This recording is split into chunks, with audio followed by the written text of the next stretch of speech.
For the first time in 2024, we're going street circuit racing here in the Champ Car World Series. Welcome back on ABN Studios to find ourselves once again in Illinois, but this time around, it's going to be Chicago. And the street circuit is ready to come alive for 53 laps of feature racing tonight, as it is time to head back to road racing, but in a much different form. A new track that we've never seen prior this year anyway, and it's great to return once again on ABN. I'll be producing tonight's broadcast. I'm David Kreutz, alongside your hosts, Taylor Mills and Olivia Hayward. We're getting very close now to that halfway point of the championship picture, and tonight, of course, being the Grand Prix of Chicago, we're expecting to see some fantastic racing and a little bit of a different style. Street circuit tires coming to play for the very first time this year, and getting a chance to see a little bit more of that long-term strategy play out from a track that most drivers are relatively unfamiliar with. 25 minutes of qualifying are beginning right now. Fastest driver in our practice session, Ruby Nekomata, and then Lilac Zier with Alex Miller third. We've talked so much about the manufacturer, or rather team championship. TMR doing such a great job to have such a major head start. The points differentials between driver to driver might be close, but teams are going to play an important role tonight as drivers look set to succeed in the long term. Taking a look now at drivers taking their opening laps of this qualifying session, and it's going to be group qualifying once again for a track where there's very little room for error. So with that in mind, Chicago, some drivers have been practicing meticulously lap after lap, hour after hour. Some just rolled up after a long day away from the sim. Going to be a lot of clashing strategies, both in real life and beyond. How are drivers going to approach this circuit? For many of which, it might just be their very first time back at this figure eight style circuit in Illinois.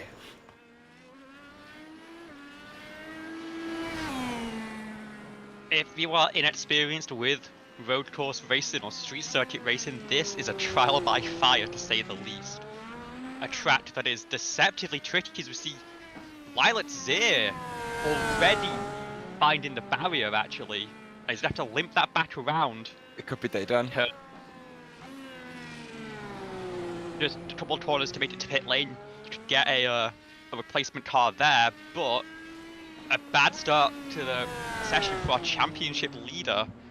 John Hayden also having a similar fate, and even on outlaps we're seeing those bumps, especially in this carousel section of 8, 9, 10, catching drivers out. And we're going to see a lot of that. The bumps at this track are concentrated in a couple of places, but they are maybe the most brutal that we have on the iRacing service. And while these cars are definitely built to handle street courses in the sort of modern era, nothing quite like this.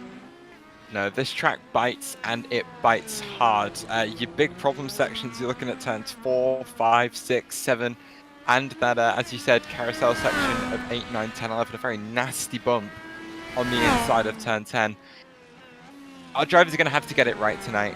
It is like trying to thread a needle at 200 miles an hour. This track isn't friendly. The walls are close, the bumps are everywhere, and with the speeds you're carrying into these corners, if you miss your braking point, there isn't a nice little bit of runoff to go into like there is at Indy Road Course or Road America. Instead, you are met by a hard concrete wall, which is typically okay if you're driving a NASCAR Cup car around here, which is of course what this racetrack was designed for. But when you've got exposed aerodynamic pieces, exposed wheels, it's not a fun time, because those bits of bodywork don't hold up to crash damage very well. And we're seeing it bite people very early on. Lilac Zier, John Hagan, and now Mo Perry, all three of them have gone off into the wall at some point in the first 5 minutes of the session. No towing in qualifying. It's part of the rules of this championship in group qualifying. However, if you can get your car back to pit lane, you can reset and get a new car, which is what we've seen from a couple of those drivers so far. Lilac Zier did have some very bent suspension. I think Mo Perry is in the same sort of situation. So Perry going to be getting in the way of a few drivers there, I assume, trying to get back to pit lane. But that's where the split qualifying session comes into play. We're going to have these first 15 minutes where our 13, I think it's 13 now, 13 drivers are going to be tripping over each other, getting in each other's way a little bit more than they might want to. But after those 15 minutes are up, the top 10 will be going in for the pole shootout, and it will just be those 10 cars out on track. So the amount of space that it will be 6 cars. Of course, yes, it's the Speedy 6. The Speedy 6 will go out there to do the last laps of the session to see who can take that pole position. Of course, track temperatures will be up. I don't expect. Do I expect pole position to be taken in the Speedy 6 session? I'm going to call it that from now on, by the way. I think it's going to be close. I don't know if we'll see much improvement in the Speedy 6 compared to the rest of the session, but it all depends on what the track temperature does. 31 Celsius, 88 Fahrenheit at the moment. And I'm going to hand it back over to Olivia because I've been talking for way too long. I think that the main thing to keep in mind of why the times might improve here is that as long as you can keep the car clean and you don't have to take a replacement car in the pit lane, you will burn off fuel. Pit setup series, the car starts with a full tank of 14 gallons of racing fuel. If you can turn clean laps and keep going through these first 15 minutes and then in to that final shootout of I think 7 minutes, your car's going to be a lot lighter, and it really does matter, even on a circuit as where you're pushing the limits of the walls more than necessarily the grip of the car. You're still going to feel the benefit of having that little bit lighter car. It'll turn a bit better, it'll be able to pick up more speed on the straightaways, and it'll definitely be imperative for a driver like Alex Miller, who currently has a 1:11.6, more than 2 seconds up on the next best time right now. Number one goal here, you can try and chip away, get another couple tenths, but you need to keep that car in one piece, because that is going to give you the best opportunity to go through it all at the end of the session with the lighter fuel load. And of course, if a cloud comes back over, even better, you're going to have a much more beneficial position. But what I would love to do, if we see the 49 car go around for another lap, is to ride on board and just see how difficult it is to pilot an 700-800 horsepower machine around a track like this. I think that is... We are doing Carmen Sienna, our serious admins. I believe that Miller is heading back into pit lane, but you see into turn 1, that 90, you have a lot of room to work on the outside, but you have to be careful to not spin the car. And then a little bit of bumps there through turn 2, we see a little bit of traffic. And coming down here, this turn 3 is pretty flat, but you'll start to see the bumps onto braking for turn 4. You're probably thinking third gear as you throw it in, try and slot it into that keyhole, and then down to second through there, you see the car slide over the bumps as you exit South Lakeshore Drive. Now onto South Columbus Street into turn 6. We've seen a lot of crashes here in stock cars in real life into that barrier. Carmen navigating cleanly over a little bridge, the train line running underneath, through into turn 7, and this is maybe the most difficult part of the circuit. You have this carousel section and it is so bumpy, the rear wants to overtake the front coming through here, and then the split back in turn 10. Carmen very nearly loses it, but gets it and got to get on the brakes off the bumps for turn 11, back over that railway line into the final corner. Don't overshoot it, don't blow it now, and that is a lap of the streets of Chicago. And let's see what lap time Carmen Sienna is able to put down. 6th in the standings right now, and doesn't look like that will be an improvement, but still getting the iron and still in that cut-off for the Speedy 6. I was doing a little bit of a coaching session with the team yesterday. Got them all together to turn some laps at this track to get their iron a little bit more. Obviously, it's paid off for Alex Miller, currently topping the timing sheets. But it was weird in the way I had to describe the corners and how to get through them properly as John Hagen goes for a bit of a spin. I think picking up some suspension damage at the rear there. It'd be interesting to see, but he's going to have to go back to pit lane and get at least a new nose. The way I was talking about the track was, it was more like, less like a race track and more like a WRC super special stage, because I had to talk about how much the corners tighten on exit. So I was less describing them as just like straight up 90-degree corners, but there were 90 lefts and 90 rights, tightens, that sort of thing, to try and get it into into Lilac and Alex's and Mo's head exactly how the corner profile changes as you approach it. And it really does feel like a rally super special stage because of how quickly those walls approach you, because of how you have to kind of imagine the corners in your head, if that makes sense. You could write some pace notes for this track, and they would sound like they've been written by a professional co-driver. But of course, this is only our second non-oval of the season. Last time was the Miami Roval, which is a race that kind of turned the championship a little bit on its head right at the start of the season. Zia, Miller, Pressy, Saucier, who were looking like our championship contenders that early on, was sort of missing in action during that race, and it was likes of Hagen and Pelletier Sharp that came to the front in that particular race. And the thing is, as much as this is a road course, and you'd maybe expect the same thing again and expect the same people to rise to the top, the Chicago street course is just a completely different challenge. So it's going to take who was good at the Miami Roval and turn that completely on its head again.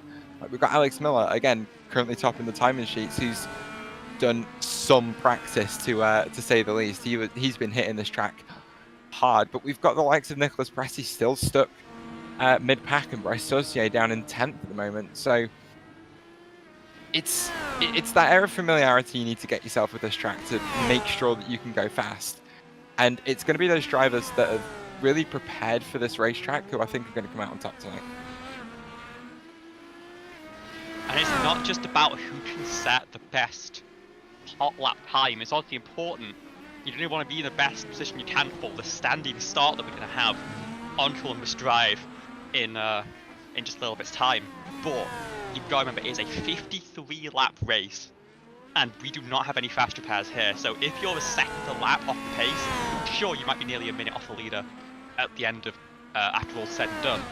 But if that leader makes a mistake and knocks a wheel off, none of that matters. Even if not a wind off, they have to take a pit stop to fix that. That is probably going to cut completely into that gap. So it's about knowing where the limit is, knowing where your limit is, and not overextending. Now is a good time to sort of push as much as you dare. Obviously, you can't raise the wall that bad this lap. If you hit the wall much harder, you're gonna really mess up the strategy. You might be qualifying session done, or it might be a fresh tank of fuel in a fresh car to battle against. But once we get into that race session, you've got to be smart. You've got to. When I was racing this track in officials weeks ago, it was maybe the most cautious I've ever been. Seeing the yellow flag ahead, I would lift out of it so much as Hagen, a little bit over the limit there into turn 4, maybe gets away with it, but might be having a little bit of damage still and might have to come in to repair that. But yeah, you've got to have a cool head and know that backing off half a second a lap or backing off 3 seconds with a yellow flag ahead is really not the end of the world, and if it keeps you in the race, it's well worth the effort. Yeah, absolutely. But this is a proper driver's track here tonight, isn't it? It's going to be a tricky track to get any form of good race out of. There are plenty of overtaking opportunities, like down at turn 6, turn 1. You can even get a move done through turns 2 and turn 4 and 5. They're difficult to get done, but it requires a lot of confidence in yourself, in the vehicle that you're driving, and in the track to, again, try and get those moves done. So those drivers with the confidence, with the practice, who've got their eye in and know exactly what they're doing, are the drivers that are, again, going to come out on top tonight. If Darlington didn't already exist, I feel like this track would get the nickname Too Tough to Tame. It is. I don't think it could be overstated just how difficult the Chicago street course is, because these champ car machines have the tendency to oversteer anyway, but then you put them on bumps when you get the understeer and the oversteer. You feel like Fernando Alonso driving the 2014 Ferrari. It's a fun time, but so difficult. We talk about the use of tools on ovals all the time. It's important to do that here as well, especially when you get in the dirty air and as the tires wear off after a long stint, because you can go a good 18-19 laps on a tank of fuel here, and by the time you've got there, The green wall Waiuli tyres are going to be dead, and the black wall primaries are going to be pretty close to the end of their life as well. Yeah. As we head into the final minute of this initial group, again, every car has to try and get into that top 6. We saw a good jump from Mo Perry, who we saw struggling early in the session, picking up some instants, having to reset, but has managed to jump Nicholas Pressey by about 300th of a second. And what it is both of those cars have opted for the primary here in qualifying.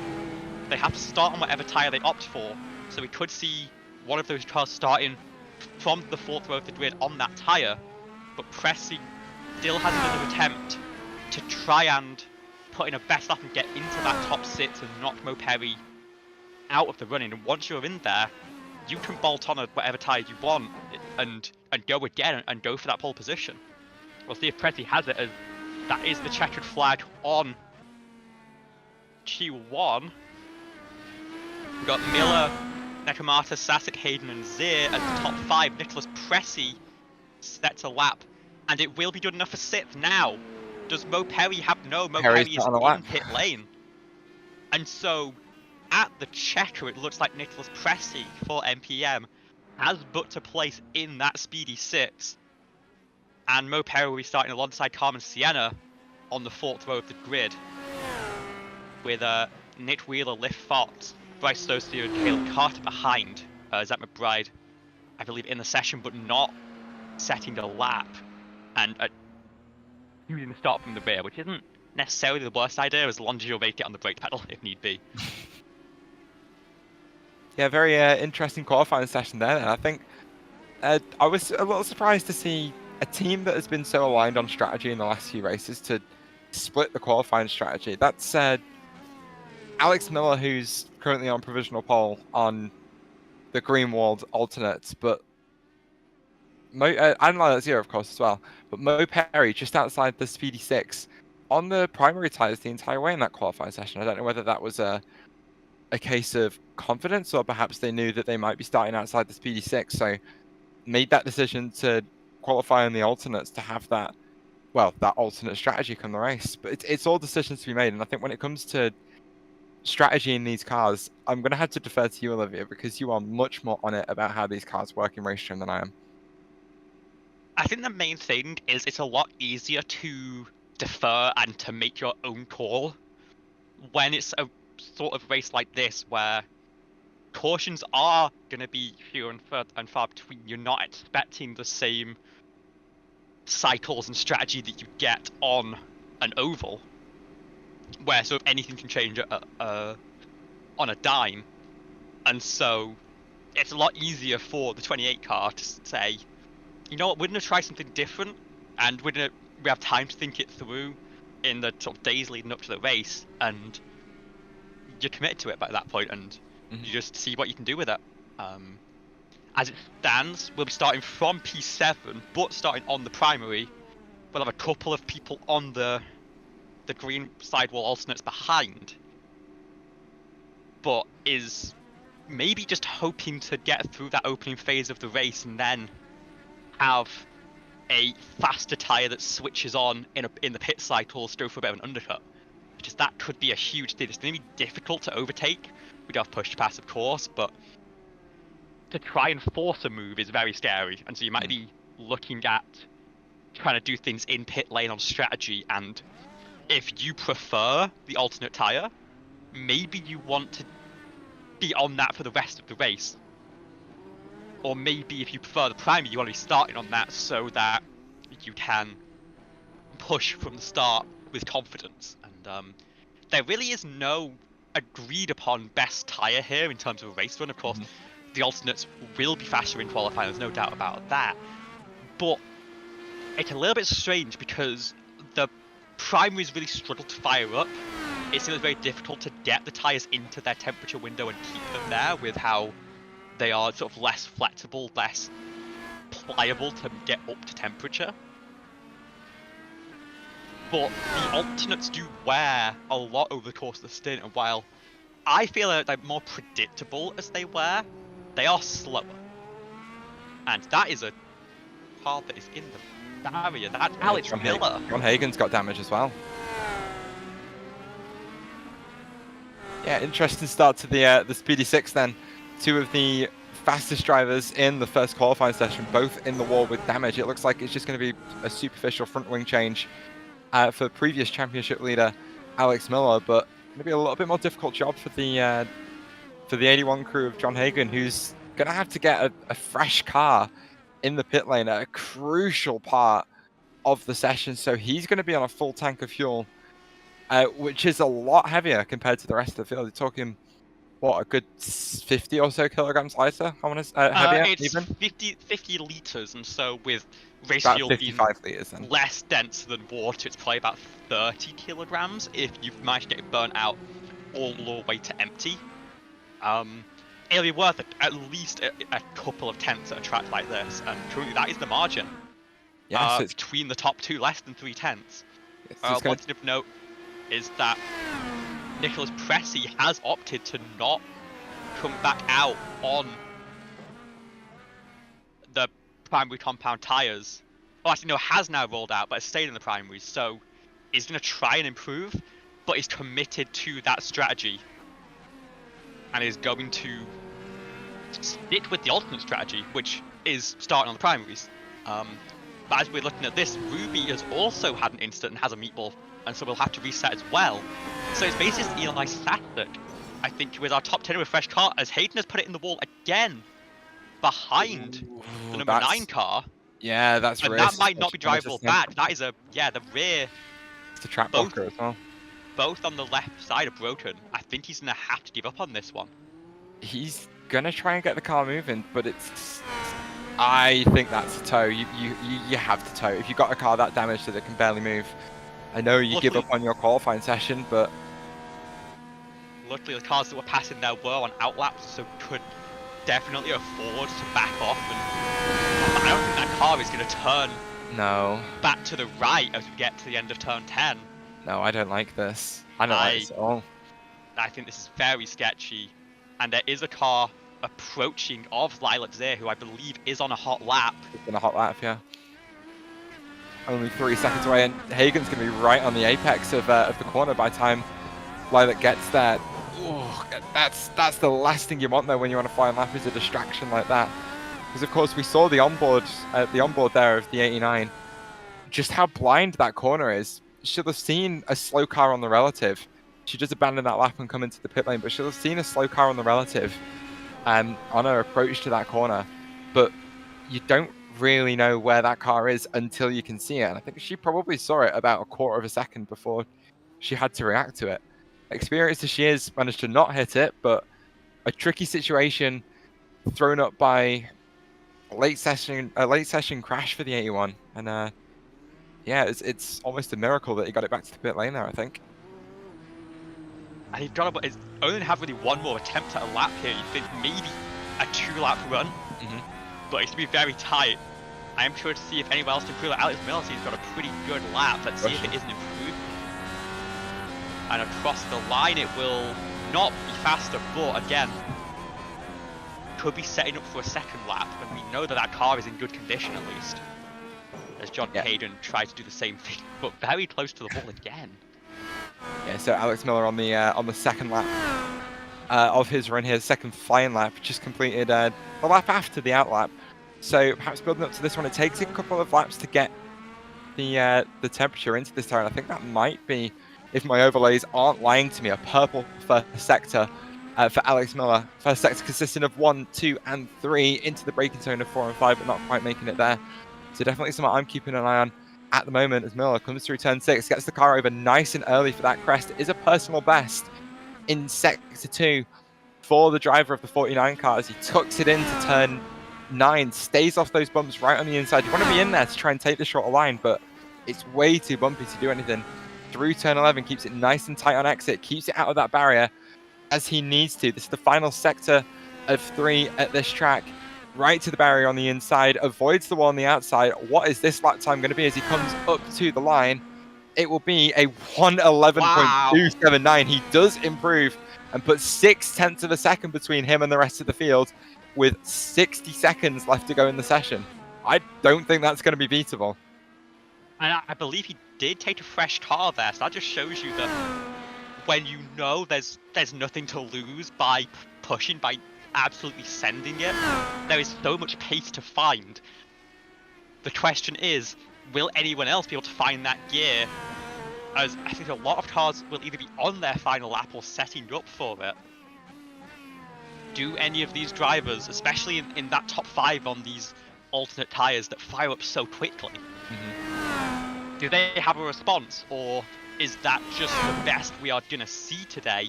And probably throughout the entire race, I doubt anyone will be pushing that hard when they've got 53 laps on the line. Ruben Ekamata is the next one to come across the line, and will just about have enough time to do another lap. 12 seconds on the clock. Oh my goodness! Does Lilacs improve. here out of nowhere as well. All in the same moment, Lilacs here and Ruby Nakamata both setting personal bests here at 111.8. But then moments later, Ruby Nakamata, just before slamming it into the wall at turn 1, beats the 11.8 with an 11.7. So it is all happening at the end of the session here. We have Eli Sassett coming to the line to complete a lap here, but it will not be an improvement. And now it's just about, what does Lilac Zir have left? I believe every other car has taken the checkered flag in this session.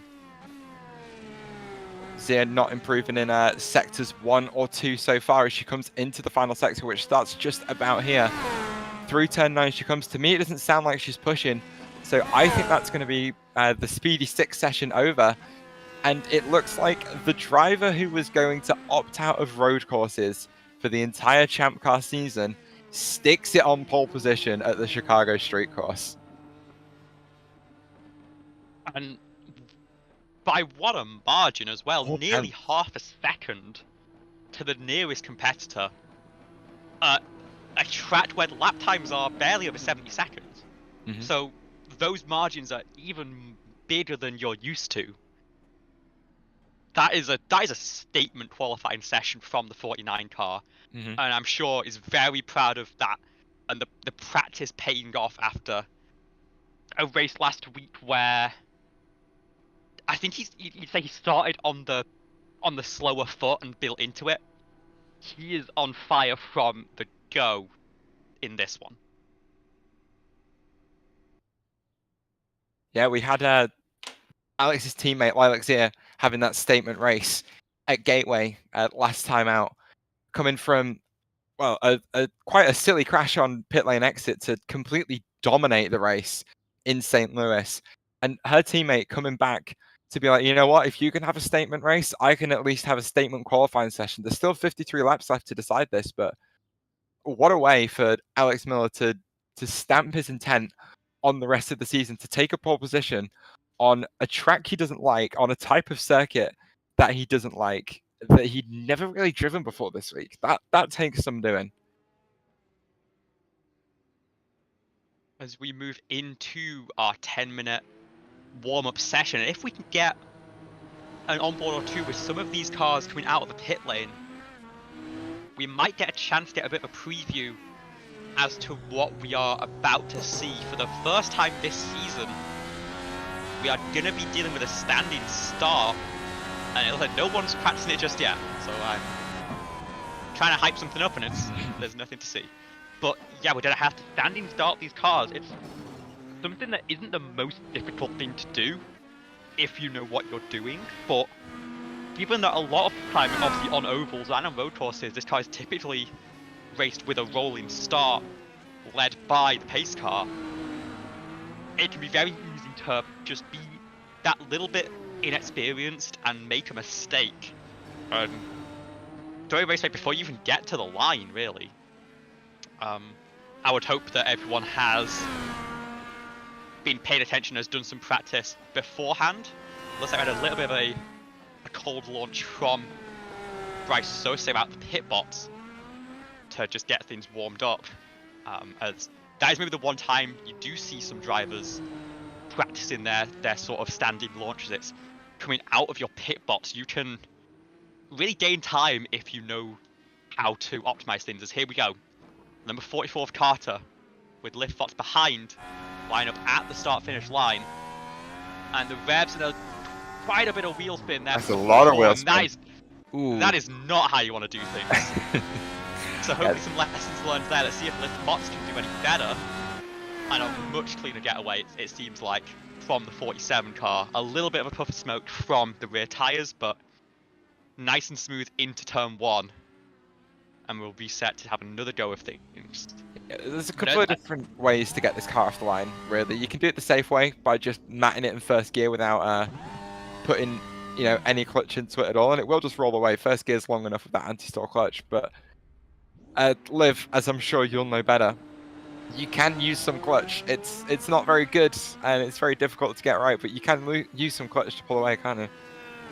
Yeah, and it's made a lot easier if you have sort of a dual clutch setup, or as iRacing now allows, a launch trigger in your binds. So a little inside baseball here. I recently did set this up for my pit stall launches, and it will work the same way on a standing start. The way I have it set up is I have my launch trigger set at 53%, and then it is as simple as holding down the clutch and the throttle, holding the launch trigger, and then when you drop that, it will drop your clutch to 53.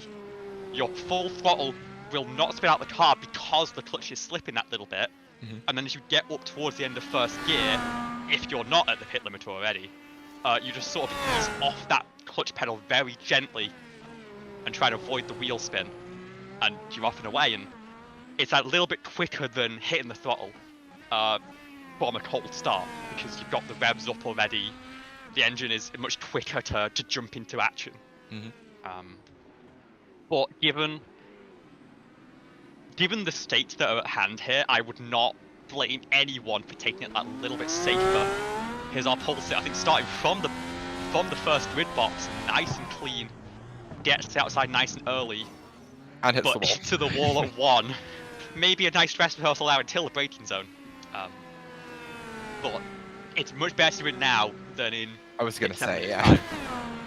Time. As we keep watching these drivers sort of hone their skills, and quite an unfamiliar practice to a lot of them. Let's start looking at who we think is gonna convert their qualifying position the best and get into our predictions for the race. I'll start with you, Taylor. So, I think it's safe to say that we've noticed a little bit of a pattern from my picks in the last few weeks, in that every single time I've picked a TMR driver, they've won the race. Every single time. Lilac at, I think it was Iowa, then Lilac again at Phoenix, then Alex when he took his maiden victory earlier this season as well. For some reason, I've forgotten what track that was at. So I'll have to... Atlanta. Yeah, that's the one, Atlanta. Then I picked Lilac again to win last week, and she came out on top. But it's not really something that I've thought about so far. There's a couple of drivers who can get it done today. I think Alex has put himself in a really good position to take the win tonight. But I think he's going to come under quite a bit of pressure from Ruby Nekamata. And partially to not jinx him, partially because I actually believe she has a really good chance because she's a very talented road course racer. I think I'm actually going to pick Ruby tonight, which might surprise some of you. So yeah, the number 40 on your screens at the moment. Very strong pick. With Ruby Nekamata. I can't believe that at all. Well, it feels like the obvious choice. She's freaky fast on road courses. I think it's almost a bit of a miracle that she's been out-qualified by Alex Miller on this particular occasion. I want to see a race from these two tonight, though. I don't want to see one of them end up in the barrier and, the other one just has to keep it clean. I want to see these two pushing each other to the end. But, yeah, I'm going to pick the 40 to come out on top tonight. I've seen some great clips of her racing GT3 machines at Bathurst, and I think it's good. Maybe a little bit of a similar sort of danger of track, if not the exact same style. So I think I am going to go with a little bit of a curveball pick here, and I'm going to go under the assumption that this race is going to have very heavy attrition.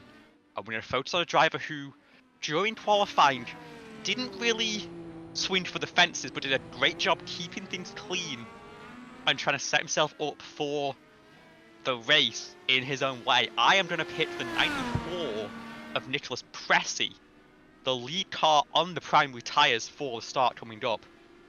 He sits on the grid, but by far the fewest instances of anyone in that qualifying session near the front. And I think that this is going to play a good factor, and he's already he knows where the limits are, I think, on tyres that maybe aren't perfectly in the window. And as the alts start to burn off, maybe some of these cars at the front are going to start to come into pressure, and it'll be the 94 who's able to come out on top through some strategy work.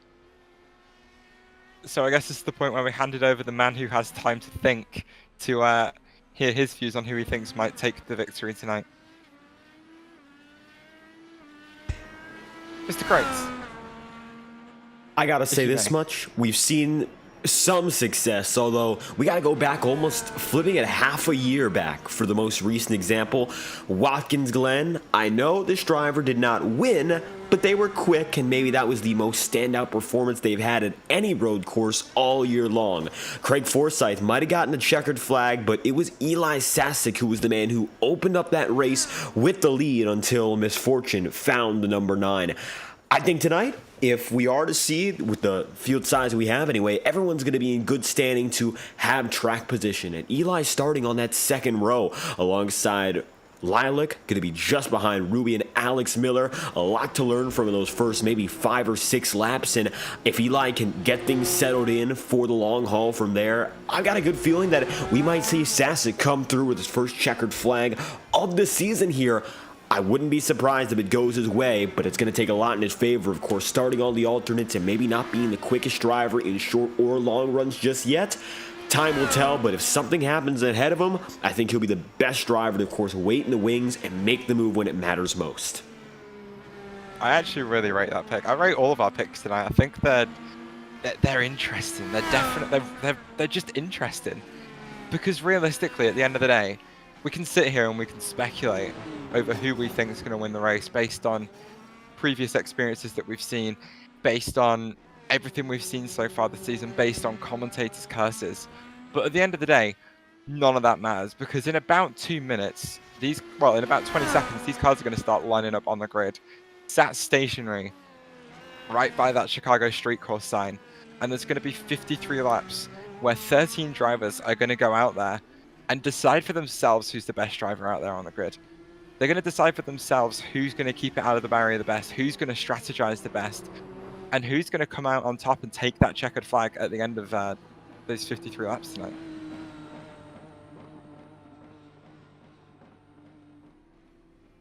As we move from the warm-up session and start setting our grid, we'll run through the order real quick, but I've got to run to the race control booth in case anything happens real quick. So, on the front row, it'll be Alex Miller and alongside Ruby Nakamata, who would be on the outside line. Lilac Zir and Eli Sasek were the lap behind. Actually, sorry, Miller's on the outside, it looks like.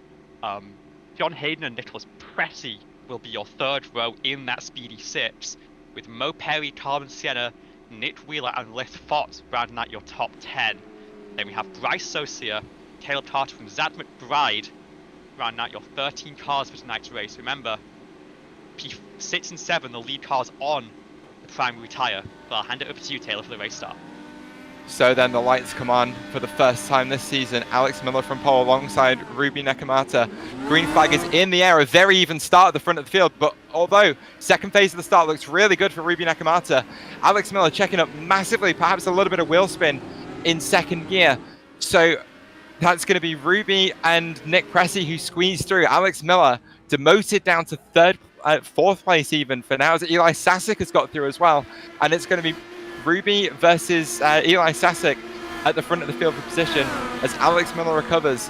That was also Lilac Zir sliding down the order into P7 as we are side by side between Lift Fox and I think that's John Hagen there as well on the exit of 10-5. We're going to see some overtakes into 10-6. Nothing at the front of the field at the moment. It is not close enough for anything to happen. But through comes Pressy, then Miller, then Perry as the rest of the field slides on through as well. Sienna up into 6th position. Great start from her. But disappointing starts for your championship leaders at the moment, who have slid down to P4 and P7. And I think it's going to be urgent for Alex Miller to try and make that move happen. As we have a little bit of a lock up into 11, but everyone seems to get through. I'm still looking out for a yellow. But I think we might be okay. But if I'm Alex Miller, I am really worried right now because I see a car on prime moves ahead of me. I need to be making moves now, as further behind Commentator and Mo Perry side by side. Mo Perry getting sketchy on the bumps, managed to gather it up, but instead holds the outside line well. And we'll hold on to the spot in the top 5 for now. And Mo Perry also on the primary, struggling to fire them up, and unlike Pressy, is going to start falling down the order. Miller on the push to pass there, but couldn't make the move into turn 4 and 5. And you see in cars still trying to peek around the outside of that 28. This is not the phase the race is going to go well for Mo Perry. And we thought for Nicholas Pressy, but a great start has put him really out of danger and in a great spot to capitalise. So it is primary versus alternate tyres, 49 versus 94. It is the start of the season at Michigan all over again. Nicholas Pressy back in position at the front of the field where he belongs, chasing down Eli Sasek and Ruby Nakamata on that alternate strategy and looking to try and take this win. But Alex Miller looking speedy on those green wall tyres behind, just looking for an opportunity to overtake. And I'll tell you something, just from personal experience at this track, it is so difficult to make an overtake happen. Those braking zones are way too short to, to just dive it up the inside. You need to get a run on that push to pass and focus on your corner exits if you want to make any sort of speed. And that dirty air is going to feel disgusting as well, but you've got tools to adjust to try and make the car a little bit nicer in that dirty air. As Miller, I think maybe back on the push to pass. I'm not seeing the screen light up this time. No, so he's going to save it on this particular occasion, but he's got to focus on his run through turns 4 and 5, get close to that barrier on the inside and try and get the exit. Pressy a little bit wide on exit there, had to back out, but Miller had to back out even more, sat in the slipstream of Pressy, just not able to make anything happen. But look how much he closes up on the brakes. That softer compound of rubber really showing its hand. And what's that, Liv? Big dive from Hayden behind up into 5th place, trying to recover after being jumped on the start by a couple of drivers, can't say be one of them, now back into that starting position of P5. And I think the terrifying thing if you are trying to make a move is you have to get so close to the car ahead, you've got to put so much faith in them. Because it's obviously hard to follow in terms of dirt, yeah, they're not letting you get air on that wing. But you've also got to be so worried that if they made a mistake, even if they just miss an apex or check up mid corner, if you're following super close trying to set a move up, that could be some bodywork leaving your car very rapidly. And we know that Pressy's a very skilled driver, but that's going to be a fear in Miller's head as he gets on the bump here again. Championship leader Lilac Zier's round. At turn 1, Lilac Zier was around, but Miller and Pressy side by side coming through turns 3. Pressy gives up that position really, really quickly, but perhaps we can get a replay of what happened to the 89 there. It looks like maybe just a spin on the brakes as we did watch Alex Miller move up into P3. Here we go then, here comes the replay. That's going to be Lilac Zier behind Carmen Sienna, gets on the brakes for turn 1, just goes deep and locks the rears and goes for a bit of a spin. I think that was Lith Fox that followed as well. Ooh, difficult rejoin there. Is that a little bit of damage on the front wing as well, or is that netcode talking? From what I can see, it's looking clean, and I think what we saw there is actually obviously a mistake, but a lot of experience showing in that 89 car. Knew the braking zone was missed, just put it in a straight line to try and bleed up as much speed as possible, then locking the brakes, just get the car sliding, get the tyres sort of rubbing against the surface, and obviously loses some position, loses a lot of time, but managed to get away with it without any damage and now can keep attacking. And in a race where we're expecting a lot of attrition, keeping the car in one piece and picking spots back off could be huge for her championship fight. Yeah, just something a little bit interesting I noticed there. You see the difference between a driver that's done quite a bit of practice at this track and one that perhaps hasn't. Did you notice the difference in car placement on the entry to turn 11? Bryce Saucier leaving quite a significant gap to that wall as the brake disc on Zier's car, bright orange. But Zier right up against that McDonald's barrier, just got such better exit of the corner compared to Saucier. And it's not the first time we've seen NPM versus TMR as Zier down the inside of turn 4 makes that move stick, on Bryce Dossier, on, I believe, the primary compounded tyre as well. And that puts Lilac Zia up into P9 as she's got Lith Fox in the 47, about 3 seconds in front as her next target. It's something that I think if you're an oval driver, you maybe don't think about so much, but it is so true that you have to attack every corner on a road course the exact same way. You've got to be right up against that outside wall on entry to try and give yourself as much arch as possible. It's just a lot scarier when it's not safe barrier, it is concrete, and the wall has all these sort of weird juts out. As we get a run into turn 6, if we can get a look at maybe these cars coming down, sorry, not quite yet, but after this teaches of turns 4 and 5, there's a jut out of the barrier in the entry of turn 6 is very close to the wall for both of those. And it can be useful to give yourself that little bit of extra room on the entry of the corner. We see both cars really diving into it as the barrier moves out, and it just gives that little bit extra to work with on turn-in. Because actually, Eli Sattler is not going to fight this one on Alex Miller, and you might question that decision, try and fight for every position possible. There's no damage on that car, but it is shocking how much of a distraction a car in the mirror can be at a circuit like this. And I've done this before here. If you just want to focus on your race and keeping the car clean, you want to be looking ahead or looking at the apexes, the walls to avoid, not into your rearview mirror. And so, if someone's putting on the heavy pressure and starting to threaten some moves, it can be better just to take that out of the equation and live to fight another day.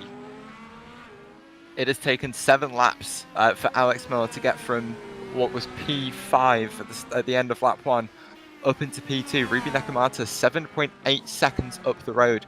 Pace between these two, the pace difference between these two at the moment, on average in the last 5 laps, about a second. But in those last 5 laps, Miller has got past Eli Sasek and Nicholas Presti, so expect that average to shoot up. In fact, the first lap that Miller got out from behind Nicholas Presti set a purple sector 3 and a 12.8 last time to Ruby Nakamata's 12.4. So now that Miller's in completely clean air, it's going to be interesting to see what sort of lap times not only he can do, but what he chooses to do. This race is not survival of the fittest. This race is survival of the smartest. Who can get the most lap time out of the car without, God, I almost swore there, without throwing it into a barrier.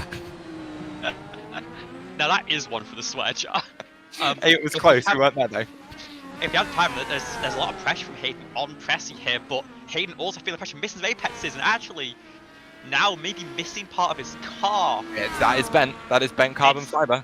That is going to be 5 seconds out of the pit stop, and it's going to be a bit of loss of performance in these left-handers. So be very careful coming through the carousel section, especially. Or wait, no, I'm getting caught up by moving. It's left-hand corner, so the exit of that carousel. But if you have a little bit of time, if we could look back at an incident that took out, unfortunately, the number 4 of Nick Wheeler, which was very distracted by a lot of battling, but there was a lap 1 incident there that unfortunately has taken that car out of the race. So far, our only retirement, which is honestly a bit of a miracle, as we move on to lap 8 of this race. But it just shows that this is a very difficult circuit to run around, and the field that we have is very strong to have the attrition rate be that low so far. John Hagan then trying to get a feel for what his car's doing with that slightly bent front wing. Of course, his choice of the alternate Waiuli tyres keeping him in this fight for P4 with Nicholas Presti at the moment. The gap only a few tenths of a second. Oh, but he goes deep in the same corner again. The final corner biting him for the second lap in a row. This time he does keep it out of the barrier, but that opens the gap up to the 94 once again. That Nissan-powered machine doing everything he can to just keep this car in front at the moment and really run his own race for the most part. But all this slipping and sliding from John Hagan is allowing Carmen Sienna to catch up. The pace between the two at the moment very similar, but it was a 14.3. In fact, saying that, it was a 14.372 for Hagan last lap and a 14.377 for Carmen Sienna. So the two, oh, I've forgotten Carmen's team name. Arrowhead Racing? Yeah, Arrowhead. Yeah, Arrowhead Racing drivers setting identical lap times last time by, but again, look at the effect of those soft tyres in the braking zone at turn 6.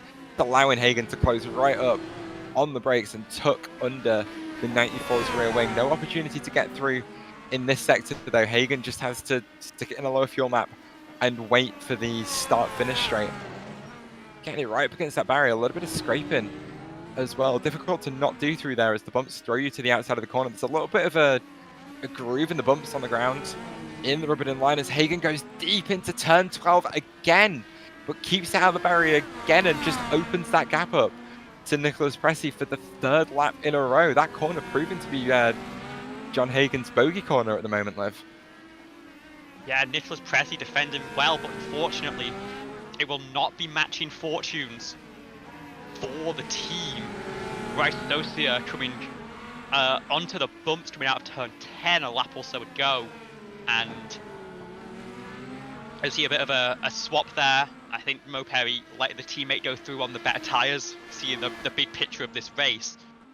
We have our second retirement of the session, it looks like, with the 07, if we get a replay of that through turn 10, and we were warning about it earlier in the race, or in the qualifying session. That is where the bumps were at their worst, really, in that carousel section, and on the exit, the car just flicked around and the rear took the front. Yeah, just to throw it back to what we saw in Sector 1 there, it was very much a case of Mo Perry deciding to run their own race, letting both with Fox. Oh, we've got a spinner. It's John Hagen.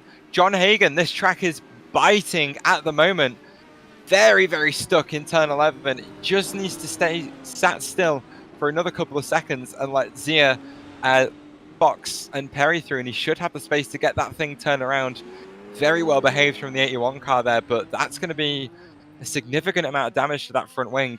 So it looks to me like he just got a little bit of understeer from the bumps through turn 10 there, and it's thrown him into the barrier, and we'll see if he gets it repaired here, but depending on what sort of damage he's got, that could be day done.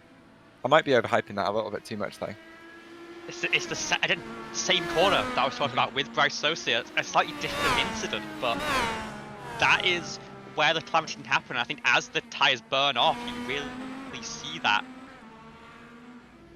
And just so difficult to deal with through that section. Cold tyres or worn tyres is where you really start to lose that mechanical grip, and if it detaches for a second, it can't bite and reattach quickly enough to keep the car pointing in the right direction. Oh, So we're down to 10 runners here in this race, as we are maybe 2/3 of the way through our first stint.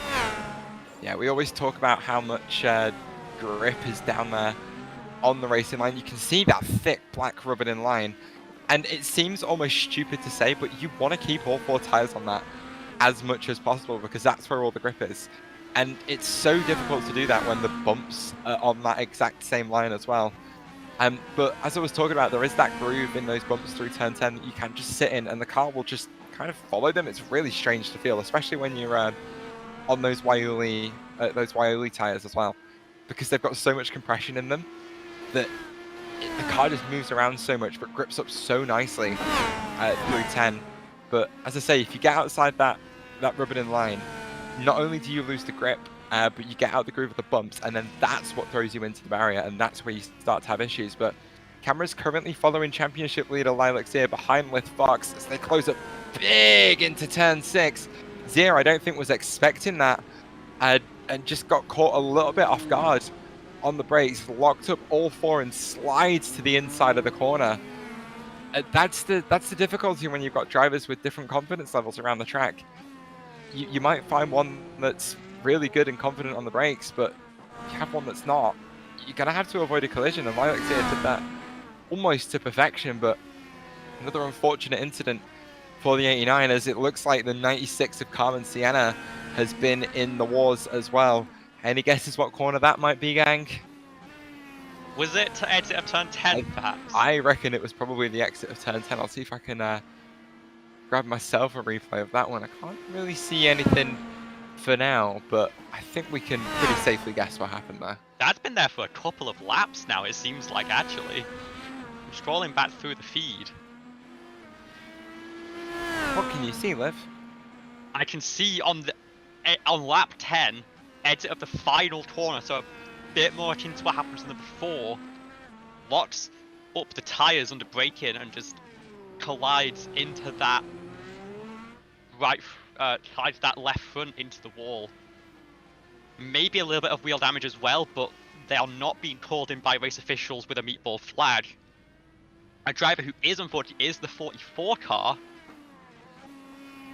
who had, I'm not sure where the incident is for that car, but also maybe not able to continue this race. The wheel is still attached. So maybe a little bit more fortune. I have no idea what's happened here. There's just so much to follow. Speaking of so much to follow, a little bit of a change of complexion at the front of the field. Gap's still around 8.3 seconds at the moment, but Alex Miller's just starting to turn up the wick at the end of this stint. But Ruby Nakamata, your current race leader, a little bit of traffic to deal with coming through turn 8 as Zach McBride dutifully gets out of the way on entry to that corner. A difficult place to do it because that is a very skinny section of track. So fair play to Zach for getting out of the way and fair play to Ruby for navigating that one cleanly. It'd be interesting to see what that does for the gap. Drops down to 8 seconds, under 8 seconds as we run through Sector 3. Alex Miller then trying to take advantage of that light fuel and try and make his way up to the back of Ruby Nakamata. I think it looks like Nakamata's got the better one-lap pace in race trim, but Miller's really eking out the pace at the moment. Only a couple of hundredths faster than the 40 as it stands in average race pace, but Ruby's doing everything she needs in that Queen's Design machine to stay at the front of the field for now. But there's still almost 40 laps to go here and anything can happen. The pressure's on.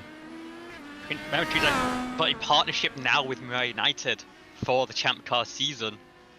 And with Frankie Bueno, a very strong motor driver, away for this weekend, for this week's race, it's of paramount importance that the two remaining drivers can put on a good performance for the team's championship. And right now, going first and sixth on alternate strategies, that is really what Ruby and Lith have managed to do. So a great performance so far, but of course we still have nearly 40 laps of racing left, 2 pit stop cycles left to go, and I've got to wonder, do you think Miller's going to try something different, try and alternate the tyre to the number 40 to try and make something happen, to try and close the 8-second gap? I love how you're asking me this question when the only sort of strategy I deal with on a day-to-day basis in iRacing is, oh, should I take one tyre at the stop in case the front left's burnt off for a little bit too much on a road course? Yeah, one tyre's not an option here, thank goodness. The crews are very quick at changing all 4. But it's a tough call, and I don't think I can really make the call either, because there's no real consensus as to what the preferred tyre is. It very much seems down to driver preference of which they're able to get working over the course of the stint. And maybe as the conditions change, if we see the track temp rise, although there's a lot of cloud cover, so maybe not, we might see drivers start to prefer a different tyre at a different phase of the race, or maybe they prefer having clean air on the primary so they can push them and get them into the temp window. We see Lilac Zay get past Mo Perry again, and it seems like those cars are having a bit of a tango this whole time. Every back and forth mistakes have happened, but it is the United up into 7th for now and try to chase down Lift Fox again, who, remember, has gotten the primary tyres on and maybe is getting those out of the way. It seems like in these conditions the alternates have been preferred. They seem to be working in these cloudy conditions, and so for drivers like Lift and of course Nicholas Pressy, that this could be an advantage that they get through the rest of the race.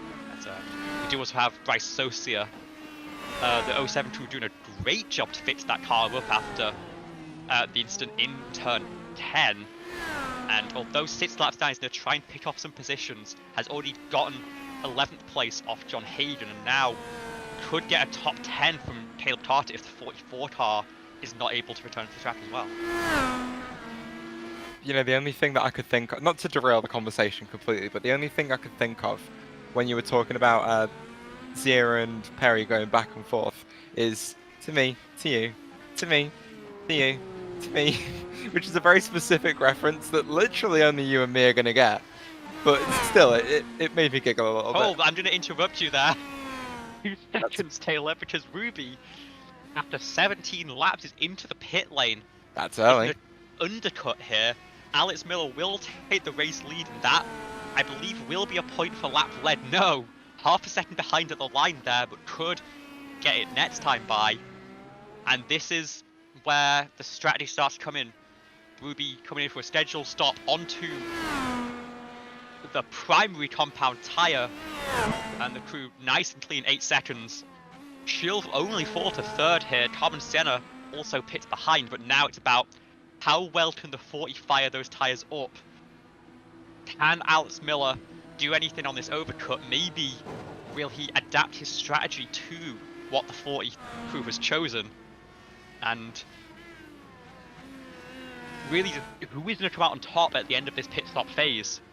We have Liz Fox also in pit lane. Probably, I'd expect, going to the alternate tyre after starting on the primary. And sure enough, the green sidewalls are on that 47 car. As commentators are taking an extended stop, and that one is not scheduled. That is a meatball on the 96 car. Yeah, that's Carmen Sienna out of the car as well. You can see no helmeted character model behind that wheel. So that's going to be day done for the 96, and I believe Olivia may have an update on exactly what happened to the 96 for us. We were talking about the exit of the carousel being a very sketchy corner. This time it's the entry that has caught out Carmen Sienna, trying to just throw it into turn 8 here. As, of course, did have that wind damage to carry as well. And I think just that side of the car not responding the way we want. We'll see the replay of it as we come through here. Team data on the battle for the front of the field. Eli Sassett, Nicholas Pressy both in pit lane. Alex Miller stays out again, extends the stint after falling behind on lap 1. Which is the same thing we saw last week, but you'll see here Commentator tries to turn it in with that broken front wing and just doesn't get the turn needed on the old tyres and shears that left foot right off. I think that is going to be day done for the 96 car. Yeah, just to bring it back to the conversation for the race lead, you and I have a very unique position in that we get a little bit of insight into how the TMR outfit runs. Alex Miller was talking before the session about how long you can go in a tank of fuel. He missed out a few laps when he was talking about potential strategies, and mistakenly thought it could be a one-stop here today. But those sorts of things happen. But he knows how much fuel he can save, and he has pulled off what I think is an 18-lap stint there as we move into a 19-lap stint as we move into lap 20 of this race. I think that's the sort of strategy he's going to be pulling all race long as the number 40 comes through. And what tyres is he on?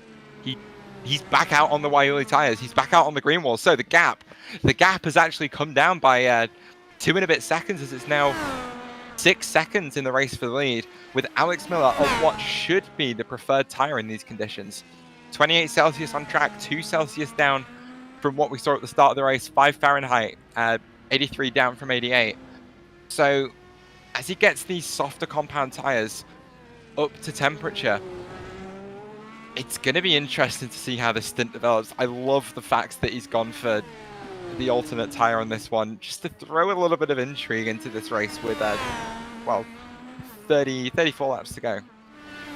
Couple of incidents while we're looking at this. Nicholas Pressy with a slide into turn 1, hitting the right rear tyre against the wall, but seemingly getting away with it. But we also had Eli Sassett completely shedding the front end of the car, coming through that carousel section, and has had to make a second pit stop in the cycle. The car just got loose over the bumps for the number 9 car, and that nose winged that a lot, but fortunately just a is this the replay? Yeah. Ooh. Yeah, I know that feeling. I think we've both felt that one as well. Just the front nose change and a 5-second slide, although has had another incident on the second outlap coming through turn 2 on the cold primaries and has not been so lucky. So that is the number 9 car also out this race into pit lane for the 3rd time tonight. We've had one crash, yes, but what about a second crash? But what about a 3rd crash? How about fourth? Third pit stop. Third pit stop. But we're starting to see this is the problem you can have with this car, especially at a track where it seems to be tough to fire up the tyres. You've got to say, with that in mind, Ruby's done a great job under pressure from Miller on the overcut to get those primaries fired up nice and quickly, but nice and safely as well. Because we've seen from the 9 car what can happen if you aren't able to pull that off. And from a P for second row qualifying position is going to be out of this race. But Nekomato is persisting, and onto, I believe, lap 5 of this stint, you've got to think those tyres are feeling pretty good now. Yeah, they definitely will be. Temperatures coming in, though, for both of these cars at the front of the field. Alex Miller last time around setting a personal best of a 1 minute 12.503. And to add to that, he's just set a personal best in Sector 1 as well. So this man is digging, making use of every single moment of practice he's had on this track in the last week or so. Gap down to 5.4 seconds, taking the gap down by about 0.4 of a second. We'll see how that one develops, but the one thing I noticed last lap as he sets a personal best second sector as well, as he's lighting up the timing screens right now, was that he took a huge chunk of time out of Ruby in this section that we're in now, this where you're really using the grip of the tires, really using the downforce to get the pace out of the car, as the gap looks like it's just come under 5 seconds. So that's Ruby lost almost a second in a lap, I think, if we keep an eye on that. 12.8 last time for Ruby, and a 12 dead for Alex Miller. That is a race session best. 0.8 of a second taken out that lap, and he's gonna feel good about that one. If racing is about confidence, he's just given himself the biggest confidence hit he can by taking the fastest lap of the race and bringing that. The gap is now down to 4.5 seconds. If we were questioning what the preferred compound of tyre is in this race, I think it's the green walls, Liv. I think so too, and with knowing that, the 49 has the confidence but has to keep focused on the task at hand, because you've made your call now, you've gone alternate. You're gonna have to run the primary tyres, that sort of darker sidewall, to finish out this race, because them's the rules, and he's got to try and make the move now, maybe build a gap, and then defend in that final stint from the 40, because if he gets to the back but can't pass, and then Ruby can bolt on a fresh set of Riley tyres to finish out the race, you've got to think she's going to pull away just as quickly as Alex Miller's pulling in. When I said he's digging, he is digging. 11.9 last lap to Ruby's 12.4.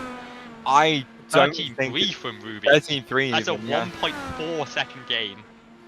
If he keeps on like this, it's going to be 2 seconds. It's going to be 2 laps time, and he's going to have that move done. But again, that difficult bit is he's going to have to run on the primaries at some point. And how easily he gets past Ruby is going to dictate how easy Ruby can get past him. So he really needs to take advantage of these green wall tyres now, get past, and then start pushing for the other, 15 laps of his stint from here. So we know he goes a little bit long and saves fuel. So it's the main question is, how much of a gap can he pull after he gets by? Because I think it's a given at this point. Got to remember as well, for a driver who we've not seen run the primary compound tyre all session, like through qualifying and the race so far, got to be very careful getting them into the window. We saw what happened to Eli Sassert bolting on those primary compound tyres. The temperature is just so brutal in them. We've got to make sure that he pushes now, but then once he gets into, hopefully, a lead of the race, he's hoping, he can hold on to it through that phase and then hold on to the position after that. As I believe Carmen Sienna, who did bring it back out of pit road, is back there again, unfortunately. We still just have 7 cars within a lap of the leader. We do have some who are trying to pick up spots wherever they can, because ultimately with a shorter field, if you can keep limping a car around, you could end up with an 8th place maybe, and that is a good haul of points to bring out of Chicago and heading into Pocono, which is, of course, our next race, our second of the Crown Jewels this season. Unfortunately, Bryce Socia, who just passed Carmen on track, has now also gotten into some bad luck again. But we're focused on the battle for the podium here. Lith Fox, who started on the primary compound tyre, has gone to the alternates. Nicholas Pressy, we missed in this cycle, actually went primary, which does not seem to be working right now. He's nearly 50 seconds off the lead and is under pressure from the Mirai Knight car, who's looking at a double podium for the team in Franti's absence. We see Bryce Sosa getting out the way of both cars. But Lith is right on the tail, has plenty of push pass. We've got to think with how quick the gap's been closing to the front of the field, this is not going to take very long at all. No, it's exactly the same sort of race we are seeing at the front of the field. Gap there down to 1.9 seconds, but the gap we're seeing at the moment, 2/10 coming into the final corner. The 47 with all of the grip compared to the 94 in that slipstream on the run down to turn 1. Maybe a little bit of push pass being used, don't know, can't quite see the wheel. Ooh, a little bit of a wiggle on entry and a snap into the barrier for Lith Fox. Is able to gather it up with assistance from the concrete. Doesn't look like he's got any damage on the car, but he's going to have to reset and try and get back on the rear of Nicholas Pressy to try and make that move work. 0.7 seconds gap opens up to. I don't quite think there was contact necessary there, but what we saw, I think, is a perfect example of what happened going the other direction between Lith Fox and Lilac Zir. Coming down here into turn 6, you have the car on the primaries ahead. They just can't get the performance out of the car that you can. You're trying to stay as close as possible to force an error to set yourself up for the next straight, and you misjudge it by a second. You've got to jump on the brakes very quickly to not send them into the barrier, and covers it slightly better than the 89 did there, but has to regroup, has to set this one up again on the 94, and we know that that car ahead is going to have to put the alternates on to end this race, and so Lith is going to want to try and get this one done as quickly as possible. 0.9 seconds then is the gap at the front of the field at the moment. Alex Miller has his teammate of Mo Perry to deal with at the moment. He's actually making it a little bit more difficult for him to get past than Perry did for Ruby. So that gap just opens up to 1.1 seconds. 1 second as we come out of the final corner. We had DRS, Alex would be within DRS range, but this is where the slipstream really starts to pick up. So he needs to take advantage of that to really get moving. He's only got 10 laps or so to get this move done and start to build a gap. That's not a lot of time at all, especially with the pace difference starting to drop off a little bit. 13.8 last lap for Miller, of course, had that traffic to deal with. But as we pan back to the fight for P3, we've got Lith Fox still underneath the rear wing of Nicholas Pressy. Pressy isn't really doing anything to fight this at the moment. He's just putting the car in exactly the right spot without losing speed, without losing time, and without giving the 47 an opportunity to get by. It's a really interesting phase of this race as all of the fights start to converge at the same time through traffic. And we have, once again, in this battle for the lead, one car, this time it's Caleb Carter, has let by Ruby coming into the carousel section, but doesn't have the time to let the second one by. Alex Miller going to be held up again, and that is going to be so frustrating for the 49. Just getting the wrong end of the stick 2 laps in a row through that section, and the gap is now up to 2.5 seconds. And you've got to think that might be the best opportunity going to waste for the 49. He's going to have to be on the worst tyre to end the race. Got to hope for a mistake from the 40, but that car has been rock solid so far in this one. But also, these two cars have been really similar on pace the entire way. So I think we're going to glean quite a bit of information from how the pace difference between these two develops over the next 10 laps or so. Like, we're really going to start to see what a difference the alternate and primary tyres have towards the end of the stint. So keep an eye on the gap and keep an eye on the lap times. I'll keep you updated on what sort of pace these two are running. And we can make a bit of a judgment call from there and really get a read to see how bad it is, if it is bad, that Alex Miller is going to be on the primaries at the end of this race. I do think he needs to be in front. He needs to get in front in this stint to give himself the best opportunity. But the way his pace deteriorates now, I think is going to determine whether or not he's made the right call here or not. And it's going to be tough because you really can't make that move in the pit lane if you're having to pit onto cold primary tyres and get them warmed up. An overcut and undercut is just not going to work. Well, that's an overcut can work, but that might be his best shot because Ruby, he went short at the previous stint, but Ruby pitting onto, we'd assume, another set of fresh alternate tyres and get those fired up nice and quickly. And they're going to be quicker as well than the old alternates that Miller's going to be carrying in that overcut. So... But when does he pit though is the question. Does he try and pit at the same time as Ruby to make sure they're both having that same sort of, not fire up issue, but they're both getting the tyres fired up at the same time? Because, in fact, that's the question. I know in sports cars you can pick the exact amount of fuel you want down to the half a litre, but it's done in chunks with the Champ Car, right? It is half a gallon. Fuel is not the concern. The way we run these short attempts of only 14 gallons, as you basically only lose 1/10 of a second or so putting the tank to full, compared to if you put in sort of 13.5 gallons. Anything below that, the tyres are the limiting factor. And so you can be pretty granular with how much fuel you put in. It is important for bringing the weight down as much as possible, and I think Miller will be feeling we'll be able to feel the benefit of that, we would assume, with being a bit more efficient on the tank so far in this race. But the tyres are by far going to be the most important thing in this one, and Miller is still catching, gained by 3/10 that last lap, so we're seeing that the alternates do have a lot to give at the end of a stint, or towards the end of a stint, which ironically might be the last thing Miller wants to hear. He's on the tyres right now, but he knows the table's in a turn in just a few laps' time, and he saw how quick Ruby was on those alternates in the first stint. We'd have to assume it'd be much of the same story coming to the end of the race, and it's a question mark on what can Miller do on the primaries. Does he have some secret strategy, some way to get them fired up and to get them onto the back of the 40 car, but hopefully ahead of the 40 car, to hold on for this race win? Only time will tell. 14 laps of the stint completed for Ruby of 17, and 12 of, we think, 19 for Alex Miller. That's the difference in fuel burn for your two race leaders at the moment. 1.5 seconds is the gap.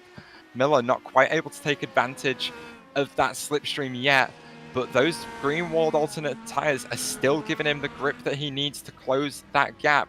Pace difference about 0.2 of a second in Miller's favour right now. So expect that gap to be under a second within a couple of laps or so. Perhaps a bit of solace for Miller coming up on track is his teammate, championship leader Lilac Zir in the 89 car. So maybe she'll do the opposite of Mo Perry, make life a little bit more difficult for Ruby. Of course, you can't just flat out block in Champ Car. That's going to net you some sort of penalty.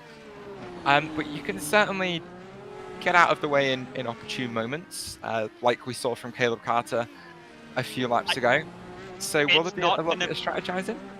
It's not going to be any intent, it's not going to be any strategy, it's just a dice roll of who catches the car in that fountain section, or the carousel section. It's by far the trickiest part. There's the bumps mean that it's very difficult to go offline and go side by side with the car there. And even if a car was trying to let you through, you wouldn't really want to take it in that section because of how high risk it is. So it's not really up to any of the drivers as to how easy or how difficult that move is. It's just a matter of where the cars fall at that moment, and whether Alex can finally get some luck in having the 40 car ahead be the one that has to fit behind in that section. Well, it's the question yet to be asked. It looks like there's been a bit of pace drop-off for Alex Miller at the moment as we cut back to the fight between Lithfox, who's still stuck behind the 94 of Nicholas Pressey. Maybe we're seeing the advantage of the alternates start to drop off a little bit, as it doesn't seem to be providing the 47 or the 49 any sort of weapon to fight with against the cars on primaries in front of them.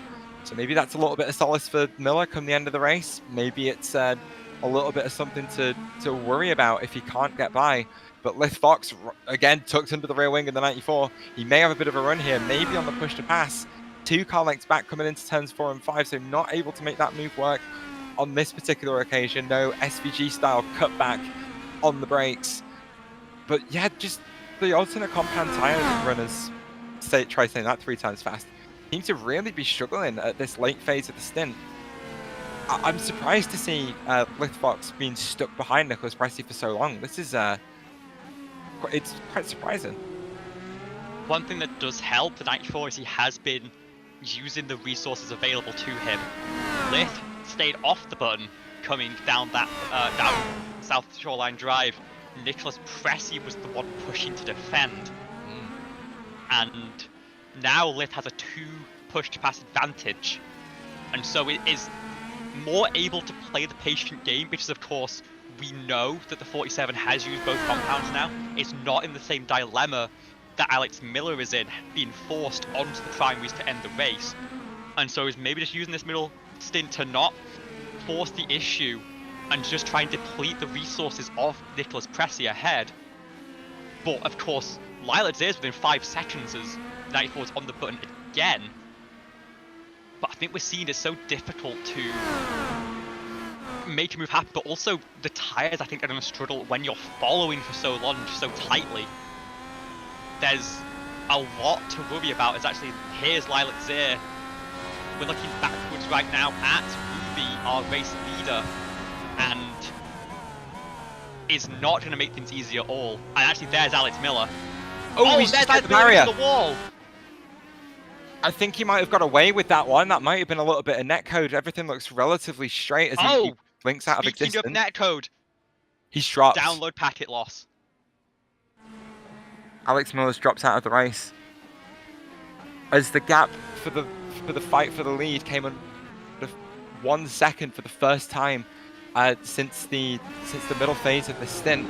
Alex Miller's connection has dropped, and he is out of this fight for the win as Ruby comes into the pit lane to complete in 17 laps of the stint. Will go on to a fresh set of the soft compound of tire, and that is going to be the race at the front of the field over with 1 full stint left to go. So all those questions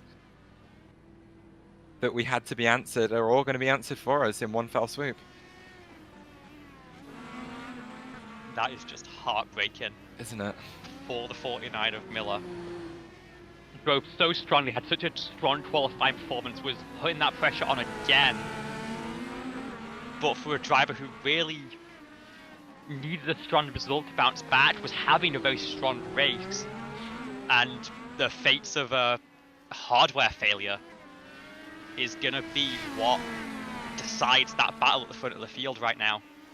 Ruby had nearly a minute of a lead, and obviously has to keep the car in one piece, but it looks like our only battle on track at this point is going to be between Lith Fox and Nicholas Pressey. As Pressey actually comes in, Lith can overcut and try and use those alternates one more time to try and make it a 1-2 for a third team this season. This time being for Mirai United VRT. It seems like Nicholas Pressey might have been complaining about some wind damage. Oh, hang on, I think Ruby's just had an incident. I'm just following the race leader. She's just doored the wall through turn 11, got it all locked up, and manages to keep the car straight. I don't think there's any damage on that 40 machine, but goodness me, that got a little bit close to handing Lith Fox the lead. Look at that, just getting out of the groove. Sideways, all 4 tires locked up. That was almost disaster for the 40. She's kept it on the straight and narrow for so long, but then the second the pressure's come off, wow, that was close. And it can be so difficult to adjust to that change in dynamic. You know, as a driver, you have so much room to work with. You want to try and back it off a little bit to lower the risk. But if you've been in a rhythm, threading the car is absolute limit, any deviation from that is gonna be unsettling. It's gonna put you in a different mindset. And Ruby with a very, very lucky escape there, as she would close to the back of Lilac there once again, who actually pulled off an undercut with that mistake, but much cleaner through turns 10 and 11 this time. And going back to our battle for the lead, it looks like Lith Fox is going to be able to pull out of pit lane, and that was a... Oh no! Oh no. So, an update, Nicholas Press had a rear wind change. Oh. Oh, Until that's lost raised down the order. 15 seconds. But then if you get a replay of Lith Fox's pit exit, that is a meatball being shown to the 47 car. And Lith Fox And- in front of Lilac-Seer, which means Fox will have to pit. And that'll put Lilac-Seer and Mo Perry on the podium. Out of absolutely nowhere. And The race is still Just- throwing us curveballs. Like, it's well, still Mo throwing Perry us still curveballs. has to pit here. That might hand the third spot on the podium to Nicholas Pressy. But But with the amount of time you lost with that rear wing change, how long is a stop here realistically? it was 24 seconds. Perry's so in. another 15 added on. Mo Fox is Perry in. is down pit lane. Lith Fox is in. There's We Lilac. see that end plate is missing, and there's a lot misaligned on the wheel as well. Lilac-Seer will move past for second place. Nicholas Press on the start line will move into the podium positions, and those top three are all now on the alternate compound tyre.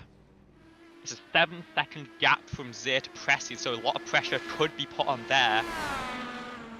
Mo Perry stationary, taking some repairs. It looks like maybe a new front wing and back out, but Lith Fox, not so fortunate, is going to have the crew put that wheel back into alignment, and should hold on to 5th as a number of cars out of this one. Carter 4 laps behind Miller, currently 2 laps down on Fox, but might not be able to return with those internet problems. And what was looking like such a fantastic race with some really, really spicy battles has suddenly had a lot of the heat taken out of it. It's a real shame, because a lot of the instances are sort of unfortunate. I mean, especially for Miller.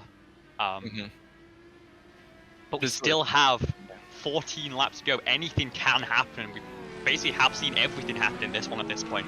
Well, So the thing question is, as much as the spice has been taken out of it, what you're currently looking at is the fight for the lead. Lilac-Seer is in second place. Ruby Negamata God. is in first place. So Ruby is fighting to maybe put Lilac a lap down, and Lilac is looking to perhaps try and force Ruby into another error, because if Ruby ends up in the barrier with damage, that promotes Lilac to the win out of nowhere. So she's got absolutely no, I want to say impetus. I think the word is impetus, to get out of the way of the 40 here. So Lilac's just going to sit there for the next 14 laps or so, be in the way. And if Ruby wants to get past, she's going to have to try and force her way through. But this is something Ruby hasn't had to really deal with for the majority of the race. She hasn't had to deal with being in the dirty air of another car. She's handling it perfectly so far, but perhaps another little question mark over this race is, does this develop into anything? I think realistically, no, but is that Ruby doesn't have to force the move, and actually Lilac Lilac isn't going to require it. It's going to focus on keeping P2 locked down from Nicholas Pressy, who is 9 seconds back right now, but has shown great pace. And obviously we saw, in fact, Pressy go primary to start this race, and so we've not really seen what the 94 can do on this alternate compound of tyre. Has tried to make it a slightly shorter stint, and so maybe has some pace to unlock in that NPEM machine to put a charge onto Lilac-Seer, who's very much a known quantity on this tyre, qualified on it and started on it. Yeah, that's going to be the tricky thing to try and keep an eye on the broadcast now, of course, because the entire field is a lap down on the 40. We're going to have no intervals between any of the cars on tracks. On track. So we're going to have to keep you manually updated on the gap. So that gap in the fight for P2, currently 8.8 seconds. And Pressy is closing rapidly. I don't see Lilac fighting that too hard. She's been playing the safe game all race long. So I don't think she's really got any reason to change that now. We could be looking at a Nicholas Pressy P2 finish here. We could be looking at a Nicholas Pressy first time on the podium since Michigan. Is that really the case? Yeah. That is Insane. He's fourth in the championship. He's had a lot of strong runs. At one point, yeah. But yeah, best since then has been back-to-back fifth places at Phoenix and Atlanta. He's always qualified really well, but hasn't been able to put anything together since then. But one of the most experienced drivers in the series, I think that goes without saying, has been here all the way since season 2 and has put strong showings ever since then. I think that experience really showing in this race, knowing that getting to the checkered flag is such an important factor of an open wheel race like this. Anything can sort of go wrong for other cars, and is obviously going to now be trying to light the whip to go towards the 89 car and actually gain a second on the last lap. So maybe does have some pace in that machine to go for it, but has a 2 push back disadvantage. Is the only slight complication to that, but knows how important it is just to be smart, be sensible, and another 7/10 taken out there. Lilac there improved to a 14.6, Nicholas Pressy into the 13s, so showing some really solid performance and knowing that now, as the race is a bit low, we get towards closing phases, bolt on the faster tyre and just go for it. Try and get to that 89 car and get yourself another few points in the championship against her. Well, that's the thing. It's not even necessarily in the fight for the Drivers' Championship. Of course, these points are going to count. But as it stands, NPEM's biggest rival in the Teams Championship, Mariah United VRT, are currently outscoring. Well, they're currently outscoring them, so every single point counts in the fight currently for P2. We've got TMR in front by like 100 points or something at the moment, which is ridiculous. So it's a big focus now for Pressy to try and close that gap, to try and minimize, to limit the damage that Mariah United VRT are doing to his team in the Teams Championship at the moment. Because he's got a little bit of personal pride in there. The team is named after him. He wants to see it at the top of the standings, you know, in front of everyone else. That's a given. How would you know that one? I have absolutely no idea. Don't ask what the TM in TMR stands for. It stands for trademark, obviously. Trademark Racing, there you go. Oh, that would actually be a good team name. What that? Trademark that. I don't know. I think it's quite nice. I've seen Intellectual Property Motorsport before. They were one of our biggest rivals in LMP1 back in the day. Oh no. Don't say that.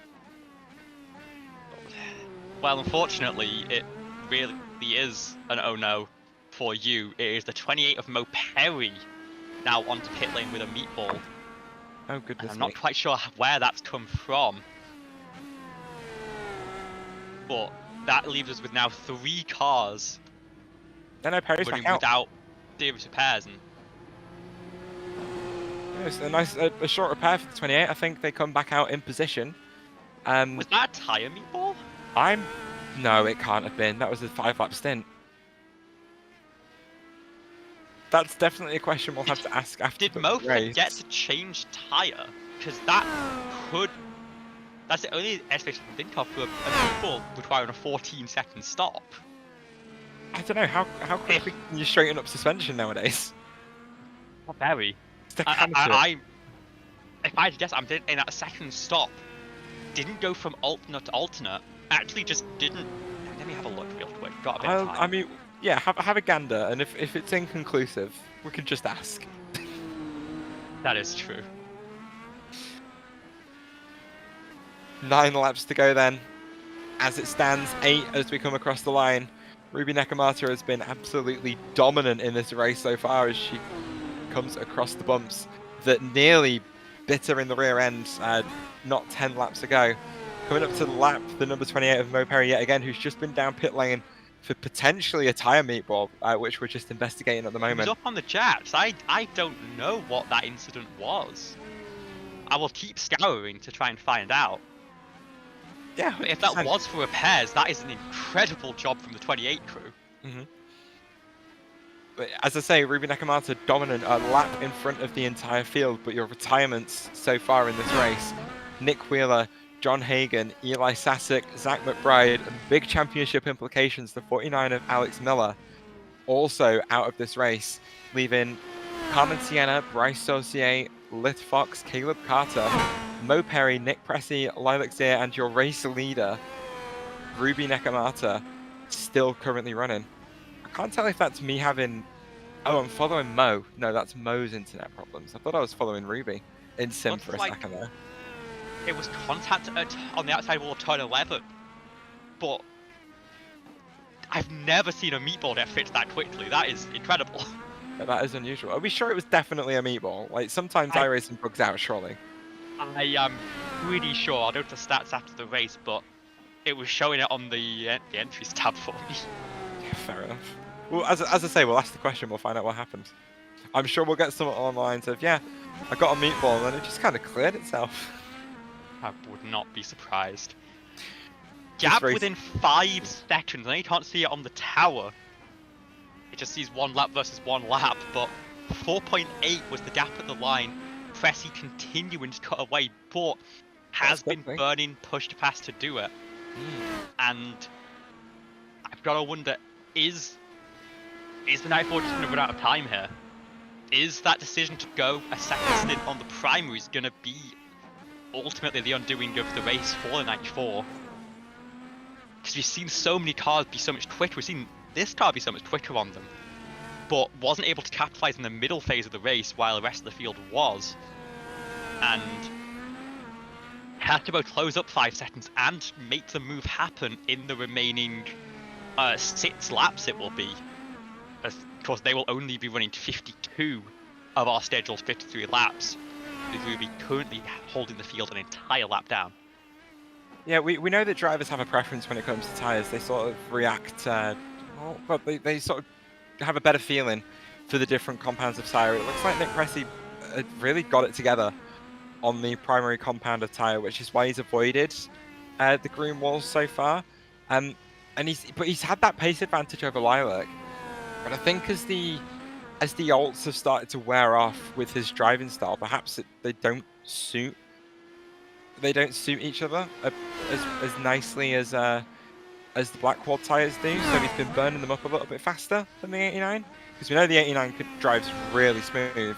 So I guess that's the question at the moment: is Nick Pressey doing something to that tyre that it doesn't like, that it's starting to just give up on him a little bit?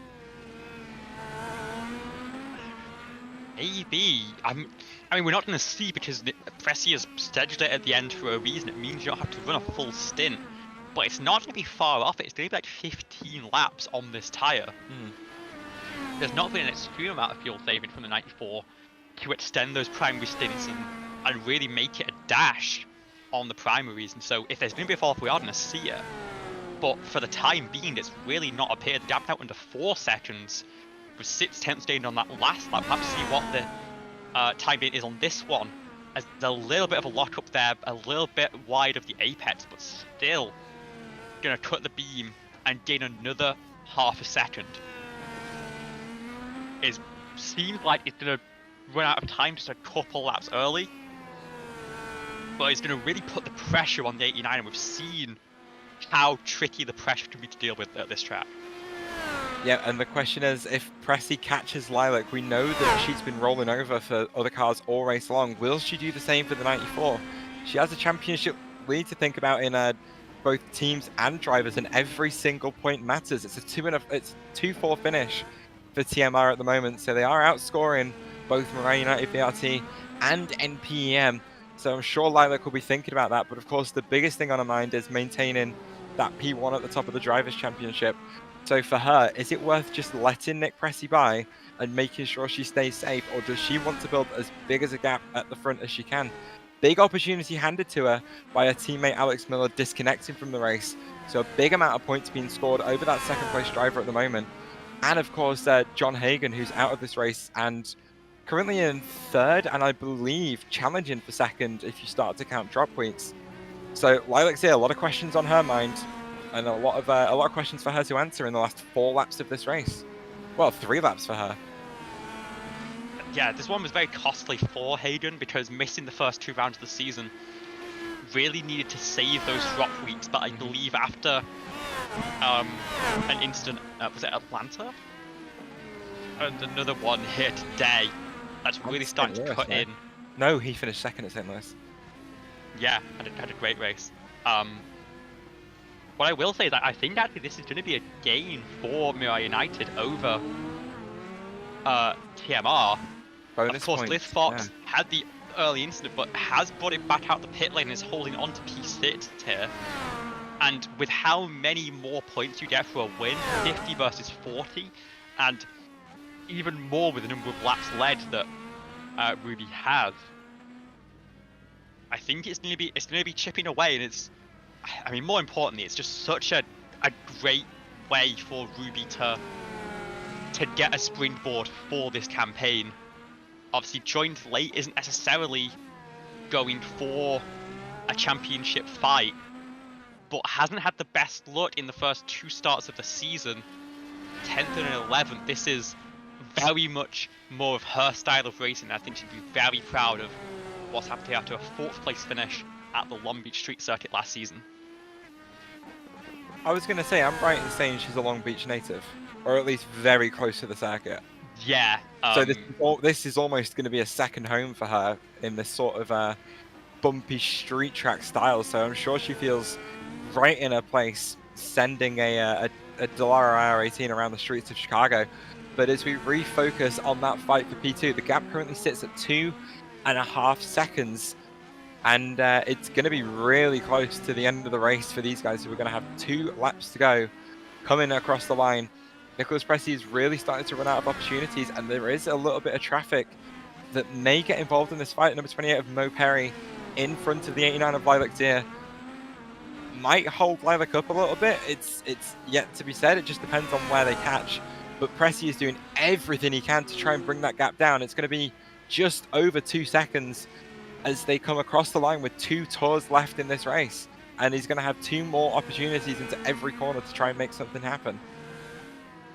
I think this is one of those where you know that making the move side by side is going to be difficult with the gap that's available, but you just want to be filling that mirror as much as possible. You want to be on their relative, taking that number down to put that pressure on, because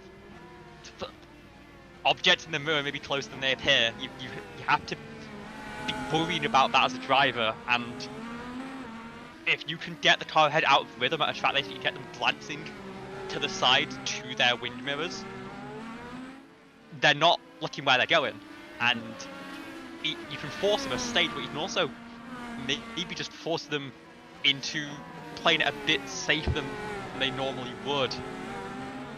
And actually, it looks like Moped is gonna maybe hold that a little bit through this final sector, and the gap is down to 0.9 of a second, and they have equal push to pass going onto the final lap of the race. Ruby, of course, is ahead, is going to lead this field home, but we've got to decide who gets the silver here. So then the gap, as Olivia mentioned, 0.7 of a second coming into turn 2. There is going to be a little bit of traffic to contend with for both of these drivers. Mo Perry should dutifully get out of the way for their teammate, at least on corner exit here. A little bit of a blink out of existence for the 28. Nicholas Pressey smacking the barrier a little bit, maybe on the netcode, as Perry moves over to the right-hand side of the track. Turn 6 is going to be the last realistic opportunity for Nicholas Pressey to get by, but he's not close enough. 4/10 of a second back, coming into the very twisty final sector of this racetrack.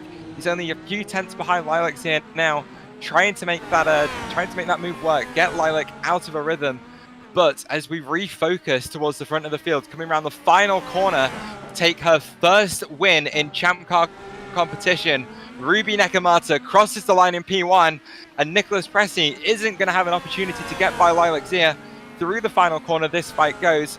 Zia will bring it home in P2, and the 94 of Nicholas Pressy will bring it home third to round out the podium. Wasn't that a race? So much happened. So much drama, so much attrition, so much everything, and yet we were still treated to some last lap heroics from the 89 and the 94, putting it down to the wire. But we have to say, Ruby take a bow, took the lead into turn 1 with a great standing start, and never looked back once. 51 of 53 laps led, a smooth, no incident drive. Only Ruby and Alex Miller were able to make it through without any contact or spins, and just a great show from plan to plan, really showing why she's a force to be reckoned with on the road courses. And as she makes her way through the final sector, we will let her have her winning moment, as we let all these drivers do. Could be a burnout, or is she just going to park it on the start finish line? I think it's going to be a burnout. It's a well-deserved one as well.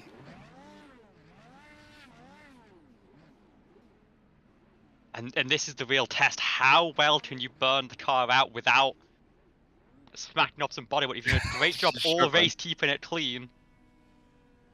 I think she ran out of fuel. Hey, I mean, that's a well-calculated race. And no work for the crew to do at the end of it to clean off the confetti, load it onto the hauler, and drive it up to the tricky triangle where we're going to head next week. Yeah. Oh, that's one of my favorite racetracks. I'm so excited for that one. It's going to be But doing we'll talk about that one afterwards. That's all to do afterwards. I think, though, we need to start thinking about talking to our drivers. They're not all quite in the interview room yet. I'm sure they'll rock up eventually. But goodness, what a race that was. I don't think any of us expected it to be... no, that's a lie. I did message Olivia this morning and say, I reckon this race is going to be quite interesting. And it was, because we had that fight at the front of the field, which was close. It was really close. I really enjoyed the splitting of the strategy between Alex and Ruby in that middle stint. That threw a lot of intrigue into it. We had the track biting everyone. I don't think anyone got away without some sort of error, without getting a bit loose, locking up a little bit on the bumps, blah blah blah blah blah. It's the sort of thing that happens here, and as we said in the build-up, this track bites, and it bites hard. We had 13 drivers turn up to this race because people are too scared of the Chicago street course, and I think we had something like 5 of them retire. Was it 8 cars running at the end of this race? I think it might have been. It was only 4 cars still running in close contention. All the others at least 5. As I think while we wait for our interview to fill up, we should have a quick look at those results. I mean, on the side of our stream, we can run through them here. Ruby, of course, winning by a lap, the second time that's been done this season, although not on fuel strategy this time, done on pure pace alone from the number 40 car. Lilac Zia and Nicholas Pressy separated by half a second. Example, International Speedway's back. Mo Perry, P4, finishing well down after, by my eye, the quickest meatball repair that iRacing has ever seen. Caleb Carter and Lith Fott both 6 laps down, ran out of top 6 after an instant on the 47's outlap to start that final stint. Alex Miller running a fantastic race, but unfortunately some connection issues, mechanical failure, dropping him to 7th after a pole position start. Zach McBride finishes P8, and then we have Eli Sasek, Bryce Sosia, Carmen Sienna, John Hagan, and Nick Wheeler round out your field that braved the twists and turns in Grant Park, and then unfortunately, a lot of them got twisted and turned themselves. Yeah, this track it's so tough. It's so difficult. These cars are so stiffly sprung. They are downforce cars. Like their suspension is made out of stiffened carbon fiber with springs that are stiffer than anything you've seen in your entire life, and dampers that are also stiffer than anything you've seen in your entire life. So to put these over the bumps of a Chicago street it is wild. It is insane, and we've seen how much of a struggle that is again from the rate of attrition. And then it was the best drivers who really rose to the top. Alex Miller again with that fantastic performance until the disconnects, but Ruby Nekomata with that pure domination, flag to flag. It was almost a Grand Chelem, but not quite because of how much fuel the 49 managed to save on that first stint and running those 19 lap stints. But yeah, nothing but impressed with the performance that Ruby put on today. And I'm sure that'll give her a little bit of a confidence boost coming into the second half of the season. But I'm sure we'll find out about that shortly. Yeah, we do have all three of our drivers in various waiting rooms for the interview. We'll start off as usual with our third place finisher, Nicholas Pressey will be joining Taylor Mills here to discuss a fantastic race. Nicholas Pressey, welcome back to the podium. I think this is the first time you've been on the podium since Michigan. Give us the long and short of that one. What a race. Yes. A small part of me was wondering if I was even gonna run tonight with the way my wrist was acting up. But it's not the first time I've tried to run in this league with this problem. So, but I just taped it up, and I said I would do the most I can. And if it was if the result was fortuitous, if it was looking like I was gonna have a good day, I was gonna just keep going as long as I could. The start was really fortunate because it meant that I had to do a lot less weaving around people, and the only thing I really had to do was let Alex by around lap 5 or so. One lap after I did my first pit stop, I actually broke my rear wing, so I had to run the entire second stint with that all over the place. Was really hoping I'd have a chance at Lilac at the end there, but I think I used my last push to pass a little too early. Yeah, it was an interesting strategy that you ran today. I think you were the only person that went from primaries onto another set of primaries and then onto the alternates. What was it that really guided that decision? Obviously, it worked for you. I hate starting on alternates. That's pretty much the whole thing. There, I mean, this is probably a track where that could be a viable exception. It's just that, when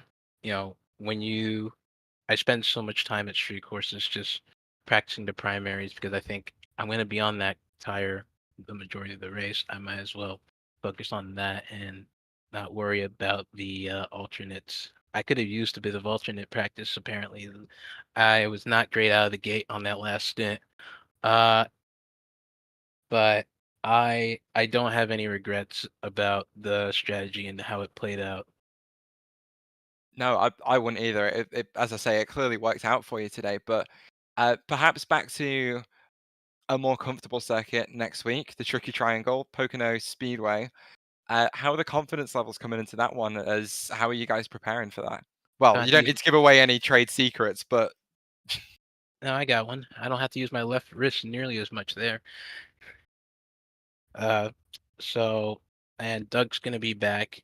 Doug's very good at the larger tracks, so hopefully he'll have some good insight for us before that race commences.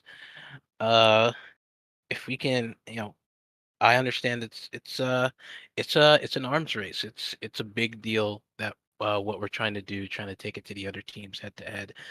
We had seasons where our momentum was strong at the beginning, and every time something would just a few things wouldn't go our way, and all of a sudden we're in third or fourth or whatever for some reason. So bringing Doug on was something I knew needed to happen, and Doug is someone who's already been working really closely with us for, I'd say, a year and a half or so now, and he's a wonderful person. Uh, so we're always glad to have him aboard. I guess for the rest of season 6, though, it's in more of an official capacity than it was before, and we're hoping that we can really bear some good fruit out of that. But for the sake of the racing, we're really looking forward to watching NPM take that step forward again and getting back in contention for race wins, because that's where you guys belong, and we want to see you back at the front. But if you have anyone you want to thank, shout out, all that sort of thing, the floor is yours. Please take it away. Uh, as always, thanks to my teammate Bryce. He, he didn't have a very hot night tonight. It's okay. Those things happen. Uh, Even when he was out of the car, he was very instrumental in at least helping me get a shot at Lilac at the end there. I'd like to thank my other teammate Doug, even though he couldn't be here this week. Uh, Looking forward to having him back next week, of course. I thank Digasm Collectibles for sponsoring this machine for this year. I'd like to thank you guys for putting on a wonderful production, and Carmen for putting on the league as it is. It's been very nice. I'd like to thank my friends who like to watch this. Like to watch this stuff pretty frequently. And I'd like to thank Rite Aid brand medical tape. Walgreens brand medical tape. Very helpful today. Congratulations again on the P3, Nick. It's good to see you back on the podium. Rest that wrist up and get well for Pocono, and we'll see you shortly. Thank you.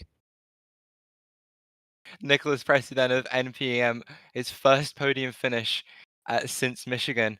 But now we're going to hand over to my co-commentator, Olivia Hayward, who's going to interview your second place finisher, Taylor Mills racing driver of the number 89 car, championship leader, Lilac Zia. Hello. Hello, Lilac. Hi, how are It's you? good to have you back. I mean, I think you've got your favorite chair picked out at this point. You make sure we have the right snacks for you. Got the microphone all set up. Another podium. What can we say? Obviously a great qualifying effort from you, but things didn't quite go your way on that standing start. So talk us through how you sort of attacked that race and the way to get your mindset set right after a situation like that. Oh gosh. Well, first of all, I want to just say I'm gutted for Alex. He was really fast. He won the pole. He was catching Ruby there. I know he was beating himself up about the start, but that's that happens. These cars aren't really meant for standing starts, but we're just out here doing the best we can. And he was on the pace. He could have won this race maybe if things went differently, and or the server or something kicked like he was still in Discord, and the server kicked him out. It sucks. Nothing else I could say except it sucks. And he should have been up here instead of me, But yeah, it wasn't pretty for me early on. I got bottled up at the start, but that's fine. I mean, I was kind of half tempted to just let everybody pass me anyway and just not take any chances early on. And then I lost focus behind a car and braked too late and spun myself out at turn one and somehow didn't hit anything, but lost a lot of time. And then I did the same thing again at turn 6. I want to say it was maybe later in the race. Like I was just all over the place at the start. I was trying to push too hard because I was at the back, and I'm like, yeah, stop that. I gotta just chill out and make it to the end. And then at the first stop, I don't know what happened. This bunch of cars just suddenly were out of the race, and I moved up a few spots, and I'm like, okay, I'm chasing a couple people down. I'm gaining time on them, and then my engine started overheating, and I'm like, what? Why is the engine overheating? So I was lifting and coasting to try to keep it cooled off. It was really wild. I guess I needed to be short shifting more. Some people weren't having the engine get that hot. And then I broke my wing in the second stint and had to adjust the car to make it still drivable and get through that stint. And then came out of the pits on the last stop and like, okay, I'm not catching Ruby, so I'm gonna let her go. She can win by a lap. That does not take any points away from me. And I'm just gonna hold on to my spot here. And then Pressy started gaining a little bit here and there, and I'm like, okay, well, maybe he's pushing really hard and he won't catch me at the end. But no, he was flying. I don't know what I was doing different or wrong, but he had just so much more pace at the end. I was lucky to hold on there. But yeah, great job by him with the bad wrist and all, and credit to him for that. That was impressive. Yeah, but hey, hanging on to the second place, I am happy. Really, weather in a storm, it feels like, in this one. A very chaotic race, and that sort of experience seeming to prevail. But we move on to a much more traditional track, a track that these cars really know very well, and I think that you know quite well as well, in Pocono. The second crown jewel of the season. The first one got away with MPEM making a move late in the race. What is going to be the strategy for TMR going into that one to try and change the fortunes and to keep charging forward into the second half of the season? I think it's gonna be similar to the first race of the season, but it's different because it's a little bit harder to pass at Pocono. You can get runs, but you can't always clear people. And the 3 different turns, you might have to adjust the car turn by turn. It's a lot to keep on top of. You don't want to go too far with adjustments and spin out because it can get loose in a hurry there. But it'll be interesting, and I hope we have a bunch of people there because I like that track and it should be a good race. Well, we look forward to seeing you there as well next week. And yeah, congratulations on a second place finish here, your 5th podium of the season in 7 races. If there's anyone want to shout out, thank you to. The floor is yours. Congratulations.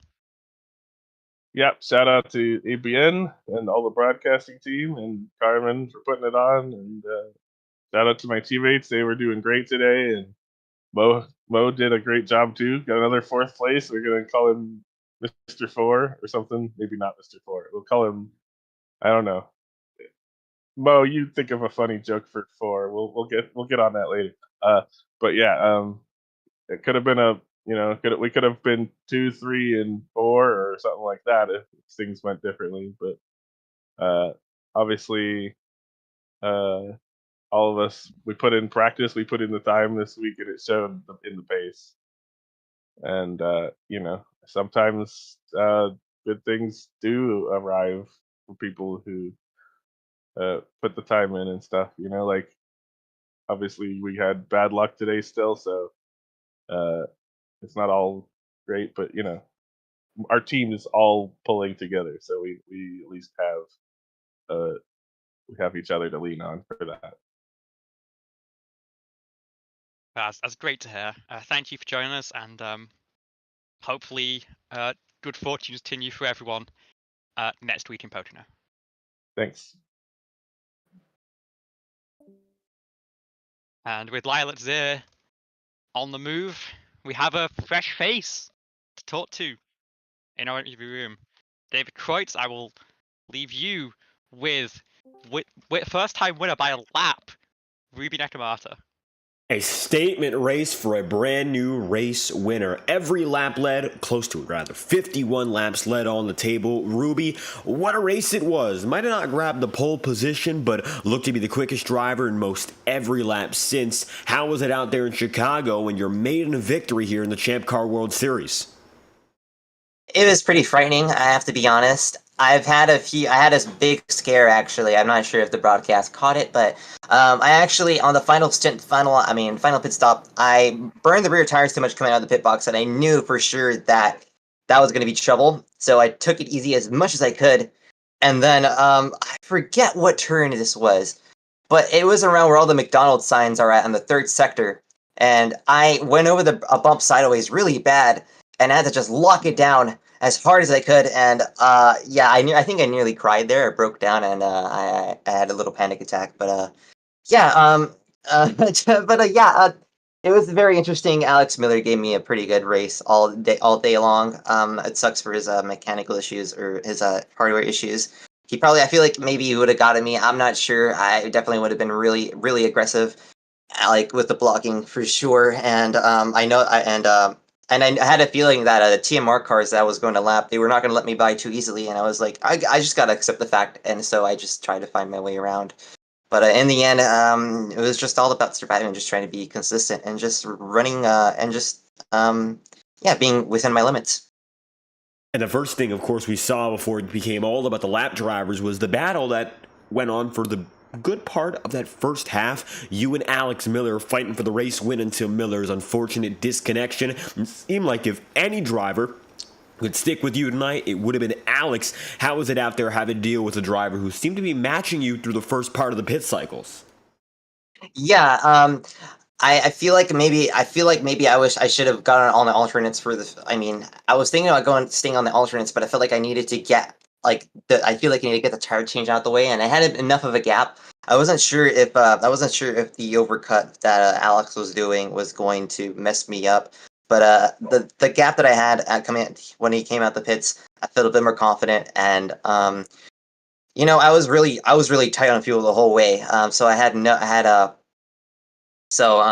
to really make sure I didn't let him pass at any point. But yeah, he was really coming for me, and I feel like that was going to be a great battle. Just unfortunate that happened again. Well, it looks like able to pull away despite Miller disconnecting. Tire strategy also a major deal. Compound swap being necessary tonight. How was it dealing with the street circuit tires, which are practically the optimals anyway, and the primaries as you went through your race?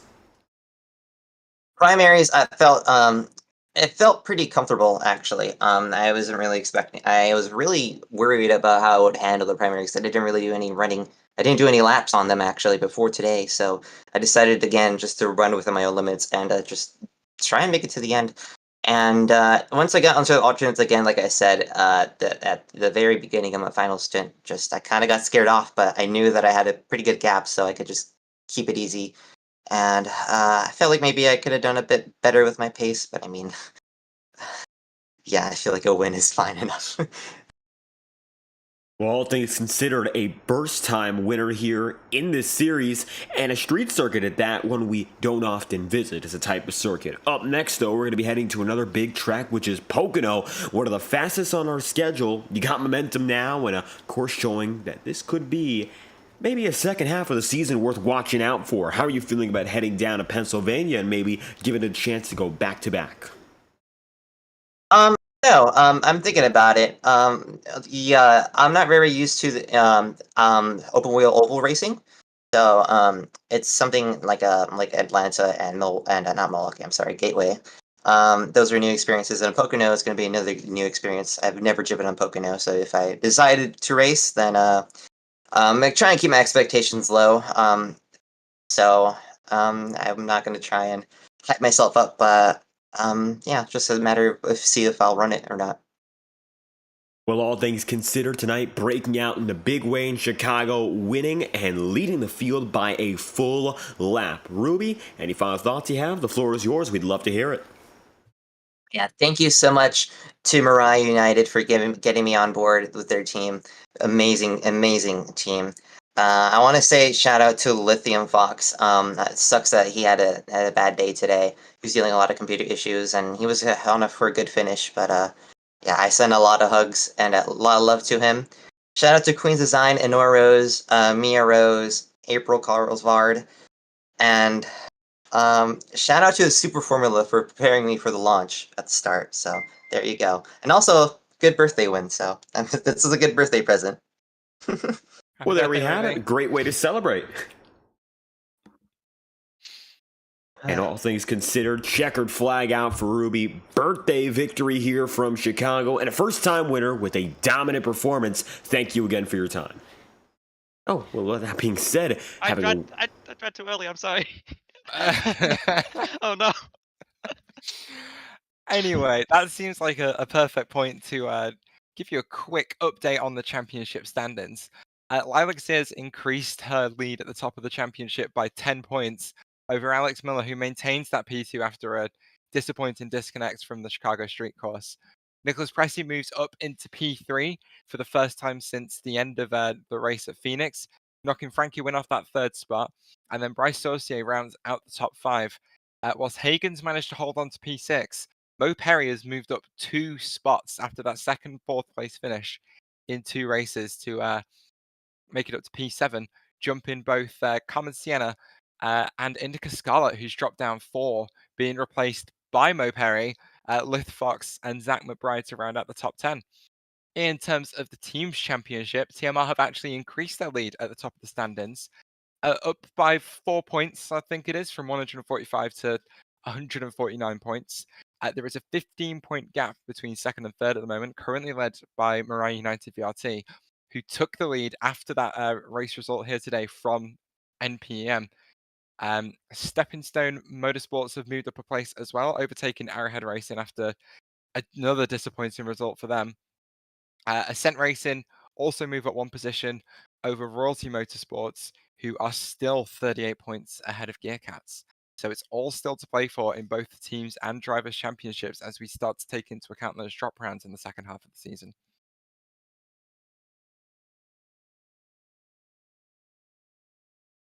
And with 7 rounds through of a 16-round championship, it is going to start getting to the point where gaps that have been opened up, you're just starting to run out of runway to close them down. But where we're at right now, we'll look ahead at next week, our second crown jewel of the season, 100 laps of Pocono Raceway.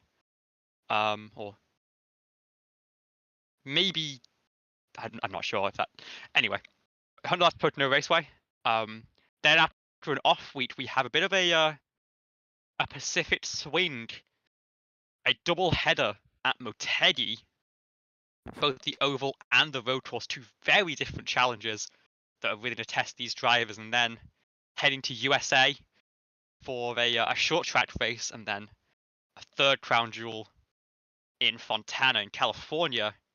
That'll be the home race for Ruby this season. I'm sure she'll be hoping to put another statement result over there. But that was a very chaotic race, a very frantic race at times. I think the drivers that came through to stand on that podium really showed their consistency more than anything. And that is a very difficult thing to teach. And so, some very strong drivers up there, I've got to say. Of course, commiserations most of all to Alex Miller, who was driving a fantastic race as well, but still hold on pretty well with those bonus points. Only actually dropped 10 in the championship fight to Lilac Zir after that result. And so it's still very much all to play for at the top of the Drivers' Championship. A lot of drivers in very close contention. But if anyone else has any final thoughts, I'll hand it back over to you for the end of the broadcast. Yeah, the race was very much what we promised and talked about at the start of the broadcast. It was going to bite. It was going to be a tricky race, and it might throw up some intrigue and add a sprinkle of spice in there. And it did. We had that fight between Ruby and Alex. We had Nick Pressey on that alternate strategy, making that work, fighting what felt like everyone, and then coming back at the end to do what we're seeing here, try and hunt down Lilac Zir. The gap across the line, like less than half a second, which was the closest fight on track by the time we got around to it. But what can really be said about how dominant Ruby's drive was today? That 40, taking that first place off the start, and then just never really looked back. The only time that she lost the lead was during the pit stop cycle, which is just one of those things that happens during races like this. But to go that fast and to lead in such dominant fashion really sets a marker for how she wants to approach the rest of the season. I think she said it herself, she's not really in it for the championship charge at this point, but it gives her a really good jumping off point to help Mariah United VRT take the teams and to start thinking about season 7 and what she's going to be doing for that. And if she wants to, get some more seat time in these cars and really think about a championship challenge, because we have a really competitive field of drivers in the ABN Champ Car field. It's not just, I mean, apart from the few occasions where it has been, it's never really just that one team completely dominating. There's always question marks above the races. There's always things going on. And that's what I'm really looking forward to coming into Pocono, because it's going to be the same story again. And of course, back at a drafting track, we're going to see those big fights. We're going to see those big strategy calls, and we're going to see probably a big crash at some point. Pocono, of course, infamous for being a very, very dangerous racetrack. So yeah, I'm looking forward to it. It's TMR's IndyCar home away from home. I'll put £1 in the swear jar. So I'm looking forward to seeing what the team can do there. But I'm really looking forward to watching this swing of momentum that NPM have now, to see if they can bring themselves back into the championship fight, because we've still got over half the season to go, and there's going to be plenty of opportunities for that to happen.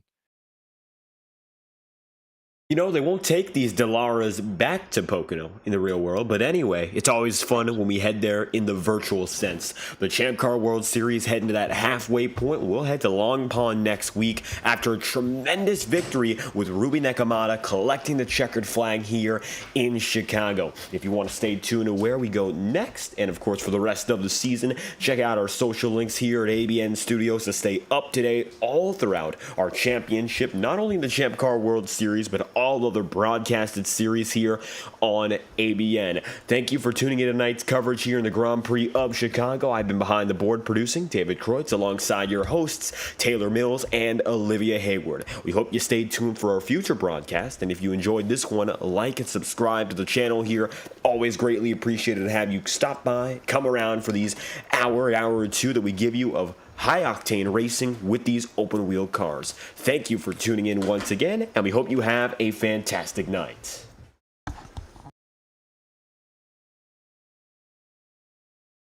We'll be right back.